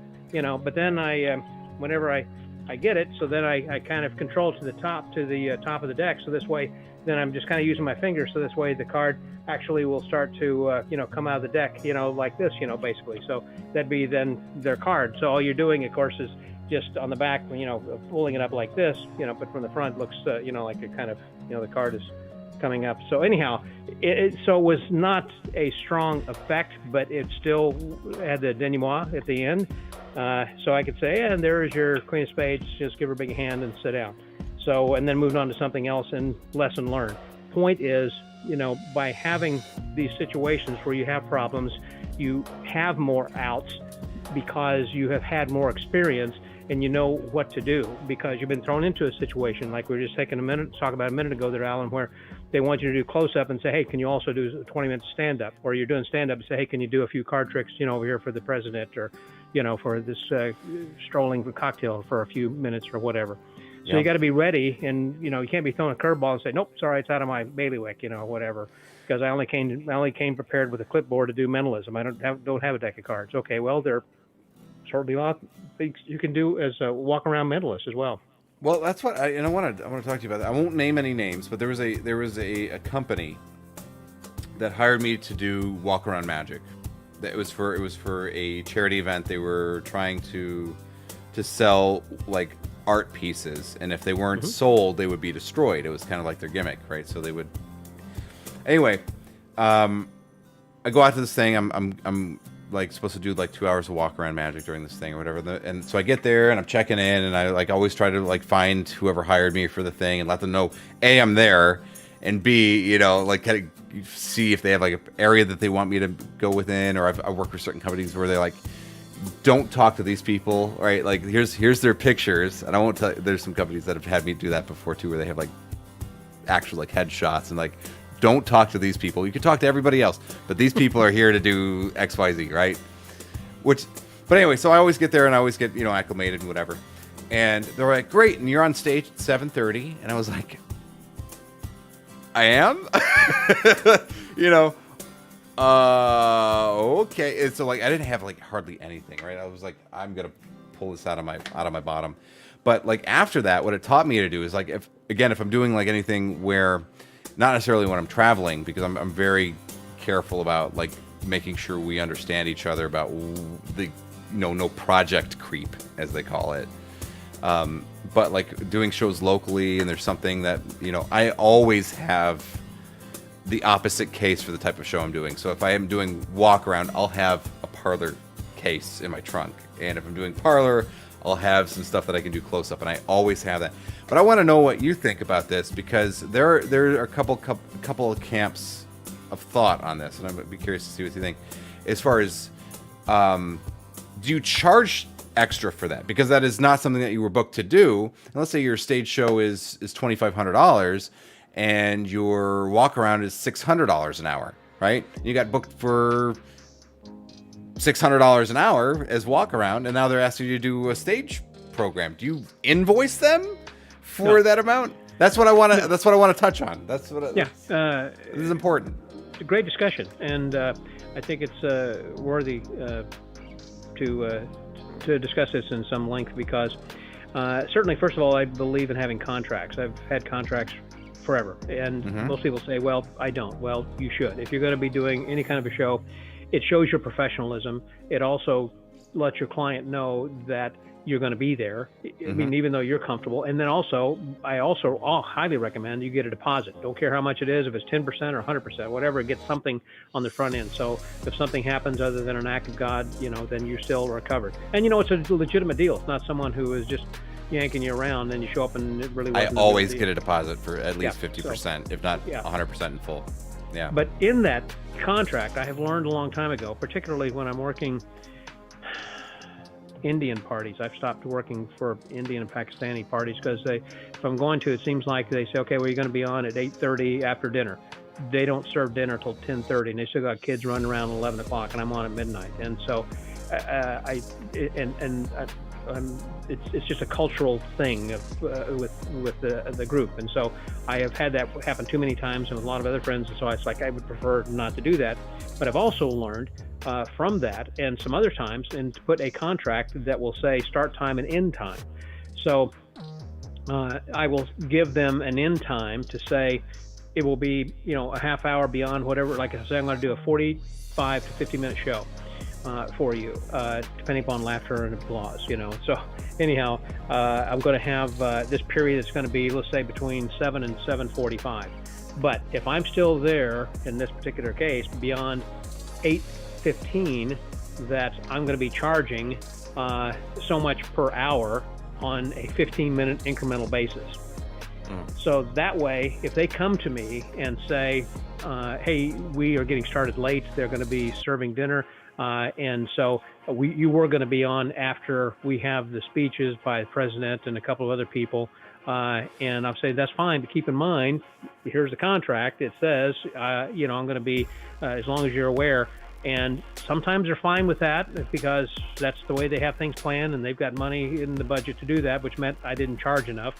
But also, more often than not, they'll go, we'll just have you on first. Right after dinner, you come right on, so this way you're not going to be delayed. And so that way they're treating you like the professional you are, and recognize your time is valuable. Now, if they're wanting you to do some other time, like you were just saying, let's say you're booked to do close-up, and they're saying, hey, you can do another 20 minutes. Let's say you're supposed to do close-up. Usually I'm doing 2 to 4 hours of cocktails. So let's say I'm going to be doing 2 hours from 8 to 10 o'clock, but they're going to say, hey, can you stick around and do like another 20 minutes? I can. However, it's going to be under this other period beyond my end time, which means you're going to be paying more for that. Okay. If you want me to stop at 9:30 and to do a half hour, I can do that. And I really think, in a way, that is a way of promoting your other show, because, as you know, Alan, a lot of times when you get booked for a show, they only know you as that type of performer. He's a close-up guy. He's a stage guy. He's a mentalist. Yep. But if you say, well, I can, when you book a show, I usually say, hey, I can, because they wanted me to do one or the other. Then I also say, but I've got this package that I'll, if they want me to just do strolling, I'll say, hey, I also do an after dinner show. And, I can do this or that, or a combination for this lesser price since I'm there for the evening. And they're going to say, oh, I didn't realize that. Likewise, you're kind of giving them a taste of what else you can do. So next year they might book that show for the better price, So anyhow, so I don't have any big problem as far as trying to say, no, it's going to cost you more because I'm staying and giving you more than what we had contracted for. I feel like I'm showcasing myself and promoting myself for the next time I get to work for them next year and doing this other show, because they're going to say, wow, that guy was really good. We want to see more of him, because they just kind of got a sneak peek of whatever. And also, it was not really part of your regular show. When they start seeing that, when they see the regular show, then the next year it's like, this was great. That's a really interesting perspective. I love that. That's great. I think the building that into your contract ahead of time and going, yeah, if we run late, then it's going to cost you, whatever your rate is for that. But that's a good way to build that in. That way you're like, yeah, sure, okay. Then that way you don't look like, well, I wasn't here for that. You don't want to be the guy who's just being an obstinate I want to be the most jerk. Flexible I can. I'm telling him that I'll be the easiest and probably the cheapest part of your whole evening, because you got to pay for the banquet room, and you got to pay for the band, and the party favors and the drinks and the dinner and whatever else it's going to be. And I may be part of the cheapest part of your evening when you kind of look at the total budget you have for everything in comparison on a per person basis when you look at it that way. Because I usually look at it and say, well, how many people are you expecting? Are you expecting 1,000 or 100? And sometimes I've got a set price, but if there are more, I charge more, because I'm going to have sound, lights, curtains, and a lot more stuff. There's a lot more that goes into a bigger show. Yeah, exactly. Yeah. But I was going to say still is it's important that you again provide them with a contract, so this way that they know you're professional. Also, you can have your W-9 form already ready, and so that way when you send that to them, you say, look, put me in there, so this way I'm an approved vendor, so this way next year you don't have to go through this process again, and so you get paid easier to hire you again. Yeah, exactly right, because you're already in there. You're a known quantity, if you will, because you were successful then. They like you. They're going to have you back as an approved vendor. And also, I would recommend having insurance. I was wondering if you're going to get to that. I was like, yeah. I put that all on the same thing, right? It's all in the contract of saying I've got $2 million of liability insurance. And if you're a member of the IBM or the SAM, you can get insurance for, depending upon however much money that you expect to earn per year.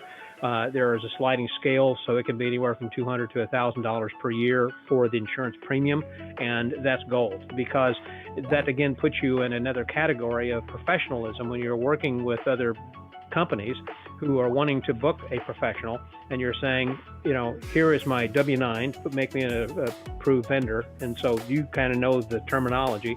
And I am also, before you even ask, I do have $2 million of insurance, of liability insurance. So I can provide you with that piece of paper if you want to see the insurance form then as well. And something they want to be added as an additional insured, right? Something they want their name on that piece of paper, so you give them the time to. But if you tell them that in advance, then that again shows that you're more professional as opposed to them asking for it, because you are anticipating what they need. What they need, exactly. You can say, look, I've been down this road before, and I'm anticipating what you need, and I've got what you need. And that's exactly what I do. Yep. That's exactly what I do. Every time, like they're like, yeah, we're ready to book. I'm like, great. Here's the contract. Here's the payment request. Here's the W-9. Here's your insurance. Here's all the things that you need right here. One email, and it's people really appreciate that, because one of the things I hear that most people, because I've been doing I belong to an organization called MPI, or Meeting Professionals International. Sure. And so I've been going through, and that's how I get a lot of the work in the corporate space that I do. But what I've been doing is I've been doing some market research about, like, where's the industry right now? Where's the health of the industry? How many people are doing in-person events again? How many people are doing hybrid? How many people are doing only virtual? Who's doing nothing? And try to get an idea of where the industry is and where I should spend my time as a marketing in the future, right? So I've been calling all these people all around the country, right? It's an international organization, but I've been calling just nationally because that's all I do, and asking about this stuff. And one of the biggest things that every meeting and event planner that I talk to says is that their biggest frustration with working with entertainment is that they take forever to respond to people, right? And they can't understand why they want to call you. They want to give you money. They took the time to pick up the phone and call you when they got a million other things. If you ever met a meeting, an event planner, or a wedding planner, they got a million things going on. So they stopped and they went, I want to hire this guy. Let me talk to him, or guy or gal or whoever. And they pick up the phone, and you never call him back. You never email him back, or you take 2 weeks to do it. It's like that. Nothing says unprofessional like that. Right. If you're so busy that you can't answer the phone yourself, then you should probably have hired an assistant to do that, right?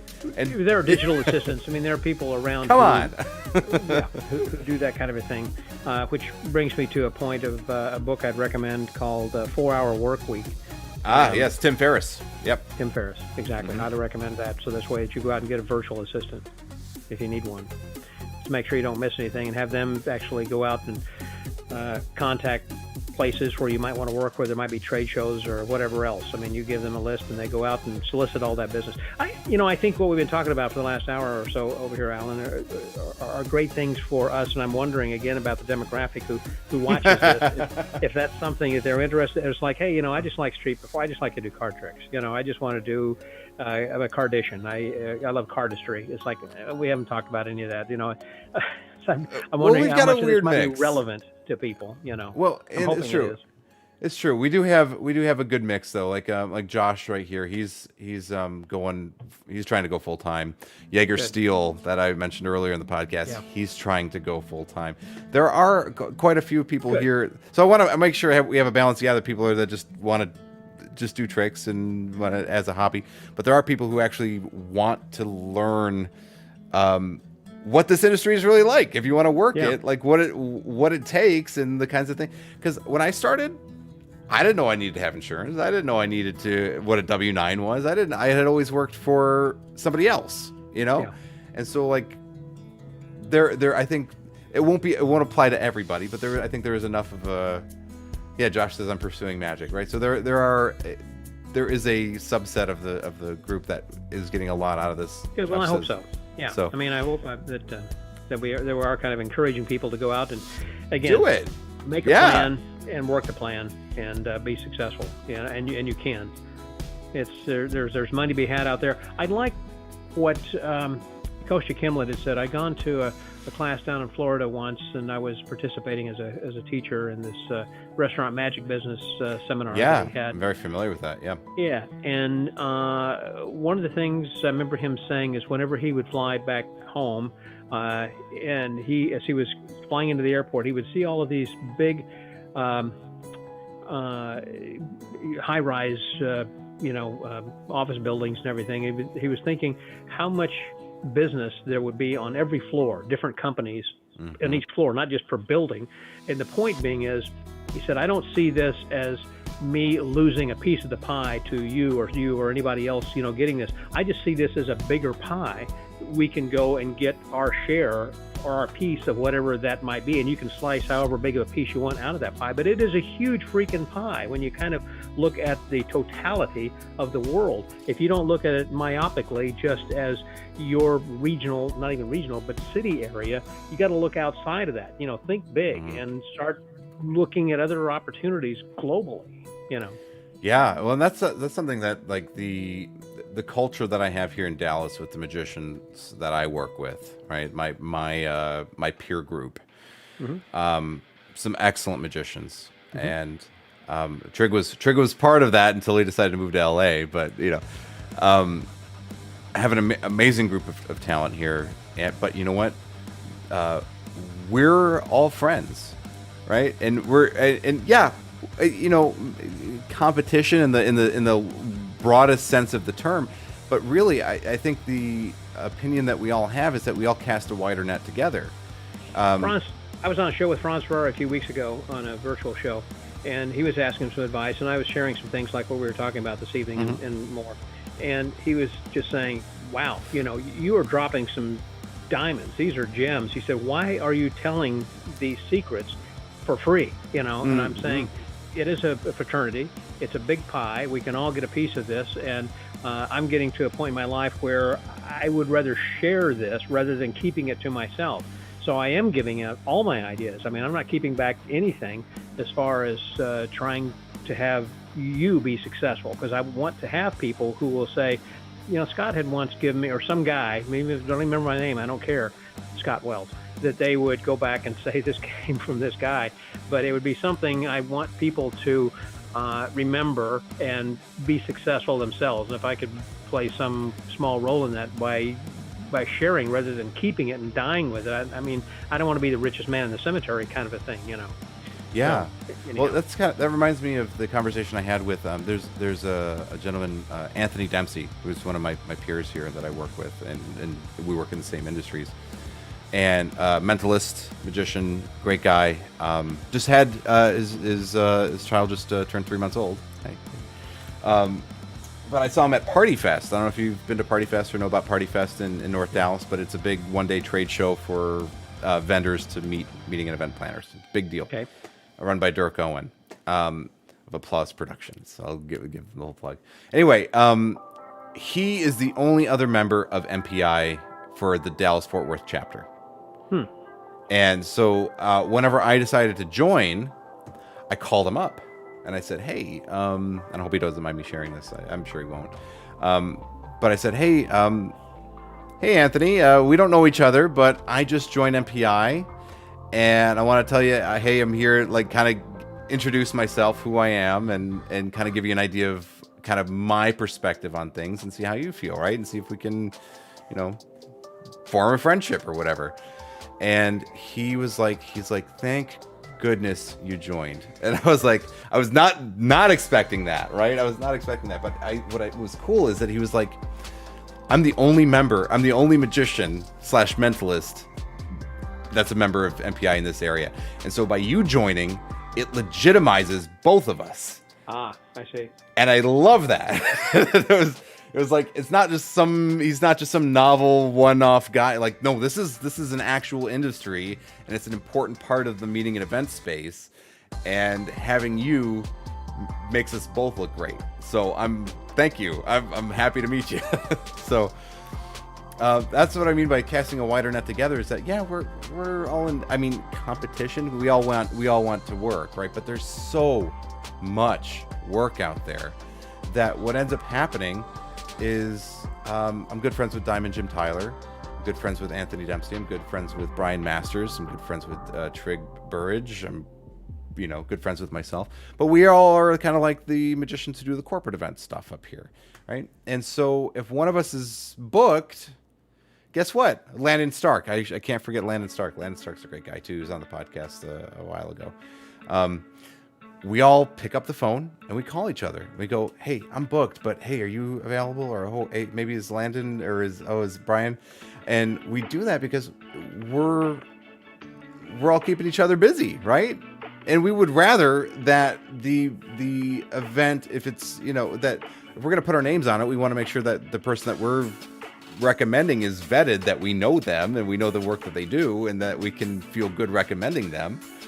And we do that constantly. Sure. We're always. That's important. I remember hearing that in Austin many years ago. Kent Cummins had booked somebody, or he got a call from someone saying, "Can you do this children's show?" And he said, "Really, I specialize really more in adults and trade shows and things like that." He said, "However, Peter the Near Great, or Peter the Great, whatever Peter goes by, Peter the Great was locally, and he said he's a great kid show magician." I said, "Okay," so he booked him. The point of that was, it's like you recognize your strengths and you encourage other people. Like, I don't do birthday parties for kids anymore. I mean, I've done hundreds and I've done enough, and now that's why I focus more on adults. But so I recommend Jamie Salinas or Rob Berry here locally. So they're the premier kid show magician. And they're great. Yeah. I would recommend. But the follow-up to the story was the very next year, the same company or same people, I guess, called Kent again and said, "We'd like to hire you for this party for our kids, and or for the picnic or whatever it was." And he said, "Well, was there something wrong with what Peter did last year?" He said, "No, he was fantastic. We loved him. He was, energetic, et cetera, and he was great." I said, "Well, don't you call him? Why are you calling me?" Why are you calling me? Yeah. I said, "Well, if you recommended him, then you must be better than he is. So it's like, so you must be really good, So it's like, no, that's the reason I recommended him, because he is good. I mean, each of us have these. He's specific good skills. in his niche, right? Yeah. He's good in his niche. I was Murray Sawchuck again is like one of my boys. I love the guy. I'm going to be going to his wedding later in September. He came to my son's wedding in Vegas when Sean got married out there, and I'm going to be going out and performing actually at the Tropicana in his show coming up sometime soon as well. Right on. Thank you. Cool. I was supposed to have done this before the pandemic began. It was literally the month we went under in March of 2020. I was going to be going to Vegas and working. But anyhow, so I'm going to be going out there with him, and he was. I forgot what I was going to say about that. Sorry, I got off on another tangent. We're all good in our own niches, right? If he's good, then you must be better. So, but no. Right. So I was at Murray's show one time. And during the show, he introduced me and was saying, "This guy is like my father. He was a mentor. He's done a lot. Helped me with my career. And I want to stand up and introduce me." And really, I was humbled. It's like, this guy's made me feel really good just to stand up. After the show was over, there was somebody came and said, "Wow," he said, "you must be really good." He said, "If he's recommending you, and he's that fantastic," he said, "we might want to consider having you to do our show." And I said, "Wait, well, thanks. It's his show. It was nice of him to say that about me, But the point is, somebody's coming to me because I was recommended by somebody. So that's kind of what the fraternity is about. Not about me, but about us, of trying to move the art forward. And that's what I do when I've taught magic classes, of trying to make sure we have better equipped magicians who are out there performing. So when people hire magicians, they see a good magician and they don't see a bad one. In other words, if you see a bad piano player, you're going to hire someone else next year to be another piano, because you know what good music sounds like, but people don't necessarily know what good magic is like, or mentalism, or entertainment, and this our art. And so if you see a bad one, you're not going to hire one ever again. So I want to make sure that everybody is good. Showmanship for magicians, Daryl Fitzke. It's on my desk. I've got. I'm on my third copy. I've read that so many times. It was dog-eared and had to get a newer copy. Yep. Yeah. This is. I mean, I recommend. That's a lot of what Scott's talking about right there is in this book. If you don't have this book, get this book. Yes. It's divisive, right? Some people love him. Some people really don't like him. But I think the people that really don't like them aren't working as magicians. Yeah, I preach his word. No, he's got a lot of really great stuff. And as you talk about old guys, I mean, this guy died back in the 20s, or what? No, I think it was written probably in the 40s or something. But yeah.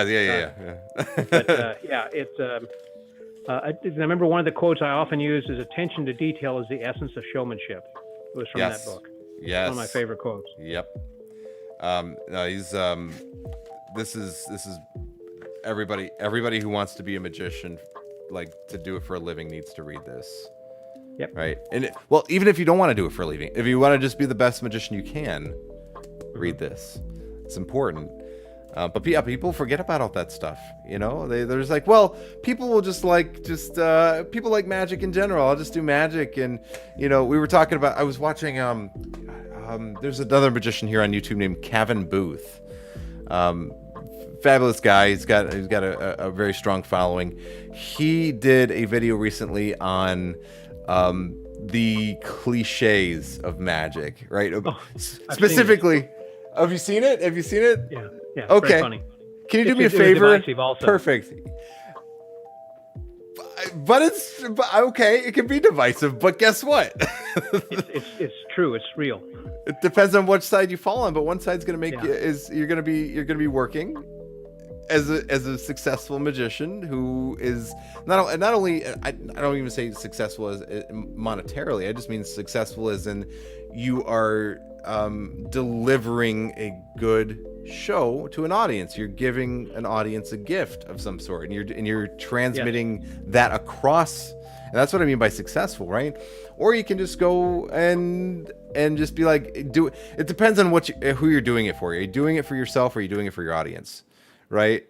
And it depends on where your emphasis lies. If you're doing it to be amazing and be great and just like everybody go, oh, look at this golden god on a hill, or if you're doing it to be like of service to your audience, to give them a gift, will really change your perspective on how you approach the art, right? There's the whole, who was it?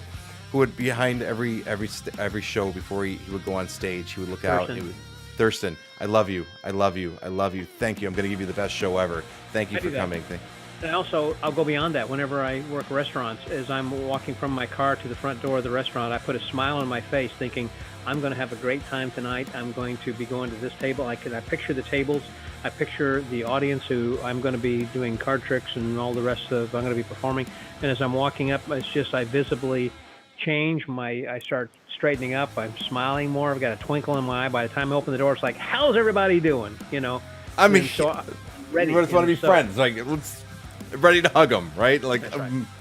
Yeah, and that's, and I want to talk about this too. The other side of that, which is,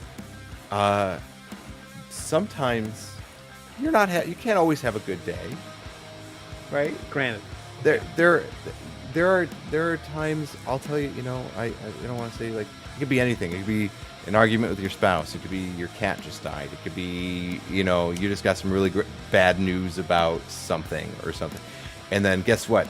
You're contractually obligated to appear at this thing. And, and so there's this, I don't want to call it a mask, but almost like you got to leave whatever it is that's on your heart or your mind at the door. Yep. You have to, right?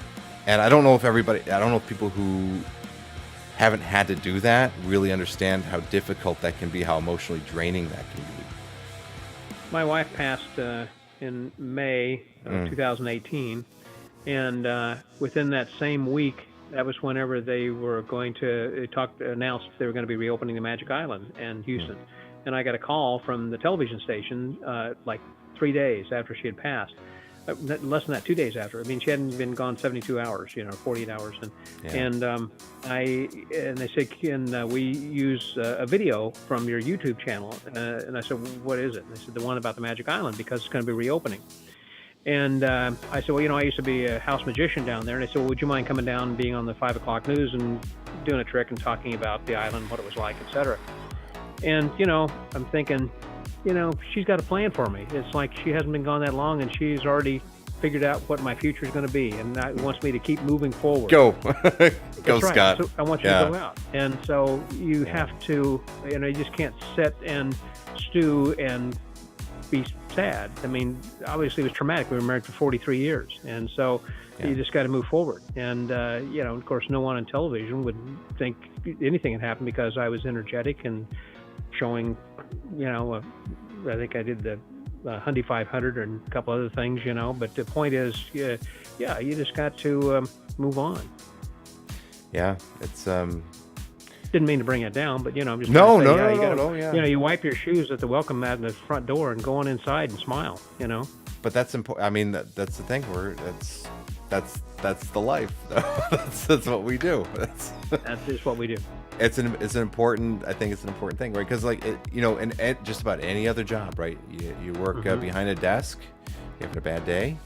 You can sit there. You can do your work quietly and not be bothered, right? If your job is sweeping floors, you can sit there and sweep floors but if you are supposed to be the onus is on you to show everybody else a good time, right? It doesn't matter what kind of day you had.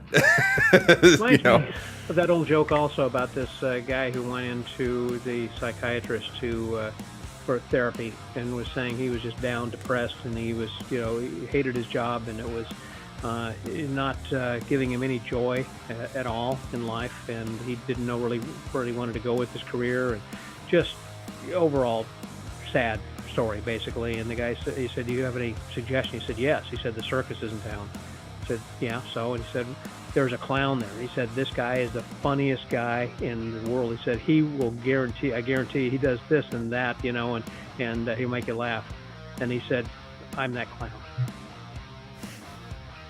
So you never know what it is that's behind the smile, Yeah. And what people are going through. That reminds me of the Queen song, "The Show Must Go On." Oh yeah. Yeah. Yeah, especially if it was going with Freddie Mercury's life, back then too. Yeah, it's like, well, the makeup may be flaking, but my smile still stays on, right? But you do have, that's part of the reality of working as a professional. Like it's very different. You choose this business, that's right. Yeah. It's very different than you're hanging out with your buddies at the pub and they're, "Oh, show me yeah, cool, check this out, look at the coin," and doing it because you have to be there, and contractual obligation is a whole other ball of wax. Remember Walter Blaney telling a story, and I shared this last week when I was at this celebration of life thing. Where he was being introduced, and one of Walter's things is he had this lasso that was like wire, so it was kind of like he would, and then it would stop, and he would stop doing it, and it was it was a wire lasso, then he would set it down. He had a big tall Texas hat, cowboy hat. He was like 6'4", and they had their Yellow Rose of Texas, and that they would play as he would come on the stage, doing this deep in the heart of Texas. Anyhow, so they were introducing him to come on stage, and it was for a corporate event, and this guy who was the president of the company or whatever, and so please give a warm welcome to our entertainment this evening, Mr. Walter Bleh. And the guy dropped over, and the music started, and he's walking out, and this guy is falling over the stage. 2 or 3 people are around him, and they're starting to resuscitate him, and he puts that down. Oh. The guy literally died of a heart attack right there on stage. So it's like, well, typically the showbiz adage is the show must go on. But tonight, I think we're going to have to make an exception. The ambulance is on its way, and this is not a good situation. We're just going to have to say goodnight. Yeah. Wow. What is that? Is it? Yeah. What are you going to do? Well, and that's something else that I found in this business too, is that, there have been times you do enough shows with hundreds and thousands and tens of thousands of people at these things, and things will happen. I was doing a show for an HOA, and a guy drowned in a pool at a pool party that I was performing at.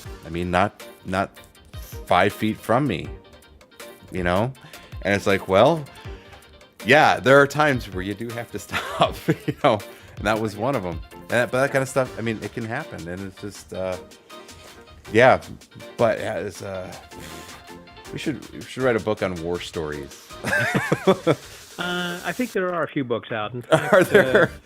I had someone who had asked me about publishing a book like that, but I said I doubt people would really want to share their best war stories. They're going to tell their second or third one, but they don't want to share one that would make them be embarrassed or feel bad or remind them of certain things. I was just talking with David Williamson, and he apparently just a couple weeks ago had a electric hedge clipper accident and severed some nerves in his fingers, so he may not be able to do any card tricks anymore. And so I was asking about it, and he said, "Well, I'd really rather not talk about it." It's kind of like, people my era of being in Vietnam. Don't want to talk about the war and different things that happened over there. So it's like, you don't want to bring up those memories. I talked with a guy on the podcast once who was a concentration camp victim.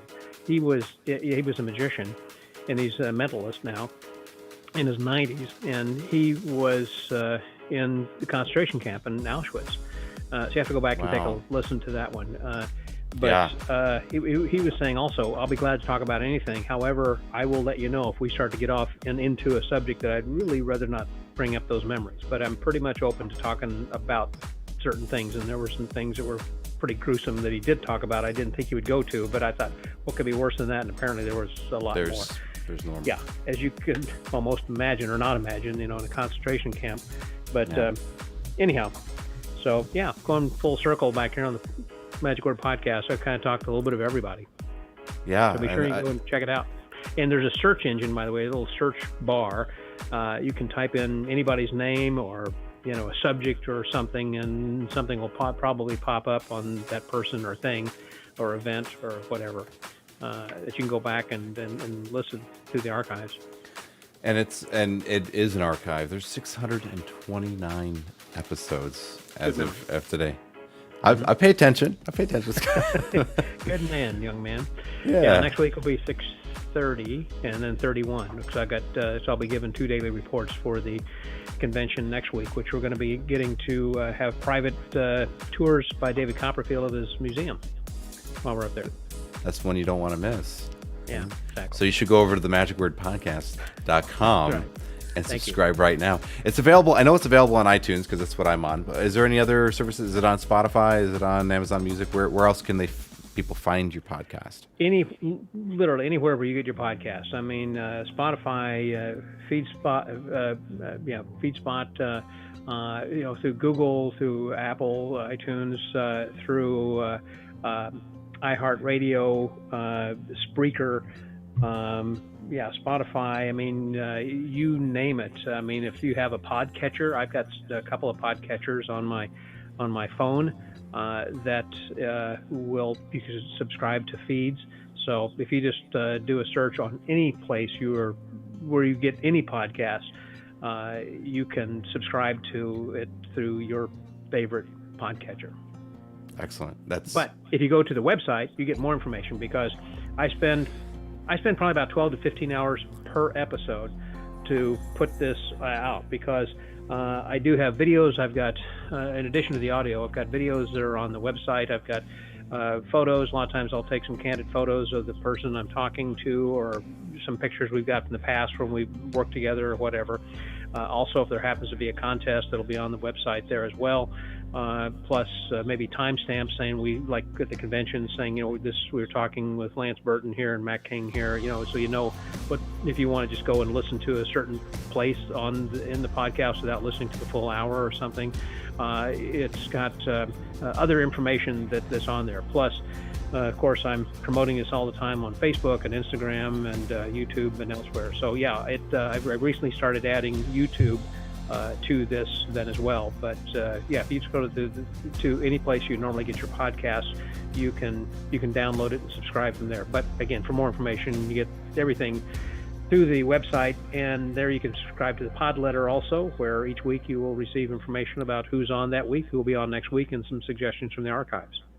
Excellent. And there's links in the description for both his website, the magicwordpodcast.com, and also youtube.com/Texas Magician, which is his YouTube channel, which we need to, right after this is over, I want you to go over there and I want you to click on that link and I want you to go subscribe to him because we need. Thank you.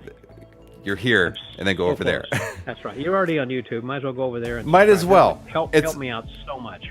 It's a button click, and Scott's been so generous with his time. He's given us 2 hours of his time into the night here. Yeah, so the least you can do is click a little URL and then hit subscribe and hit the bell icon that we don't miss anything that he puts up because it's incredible.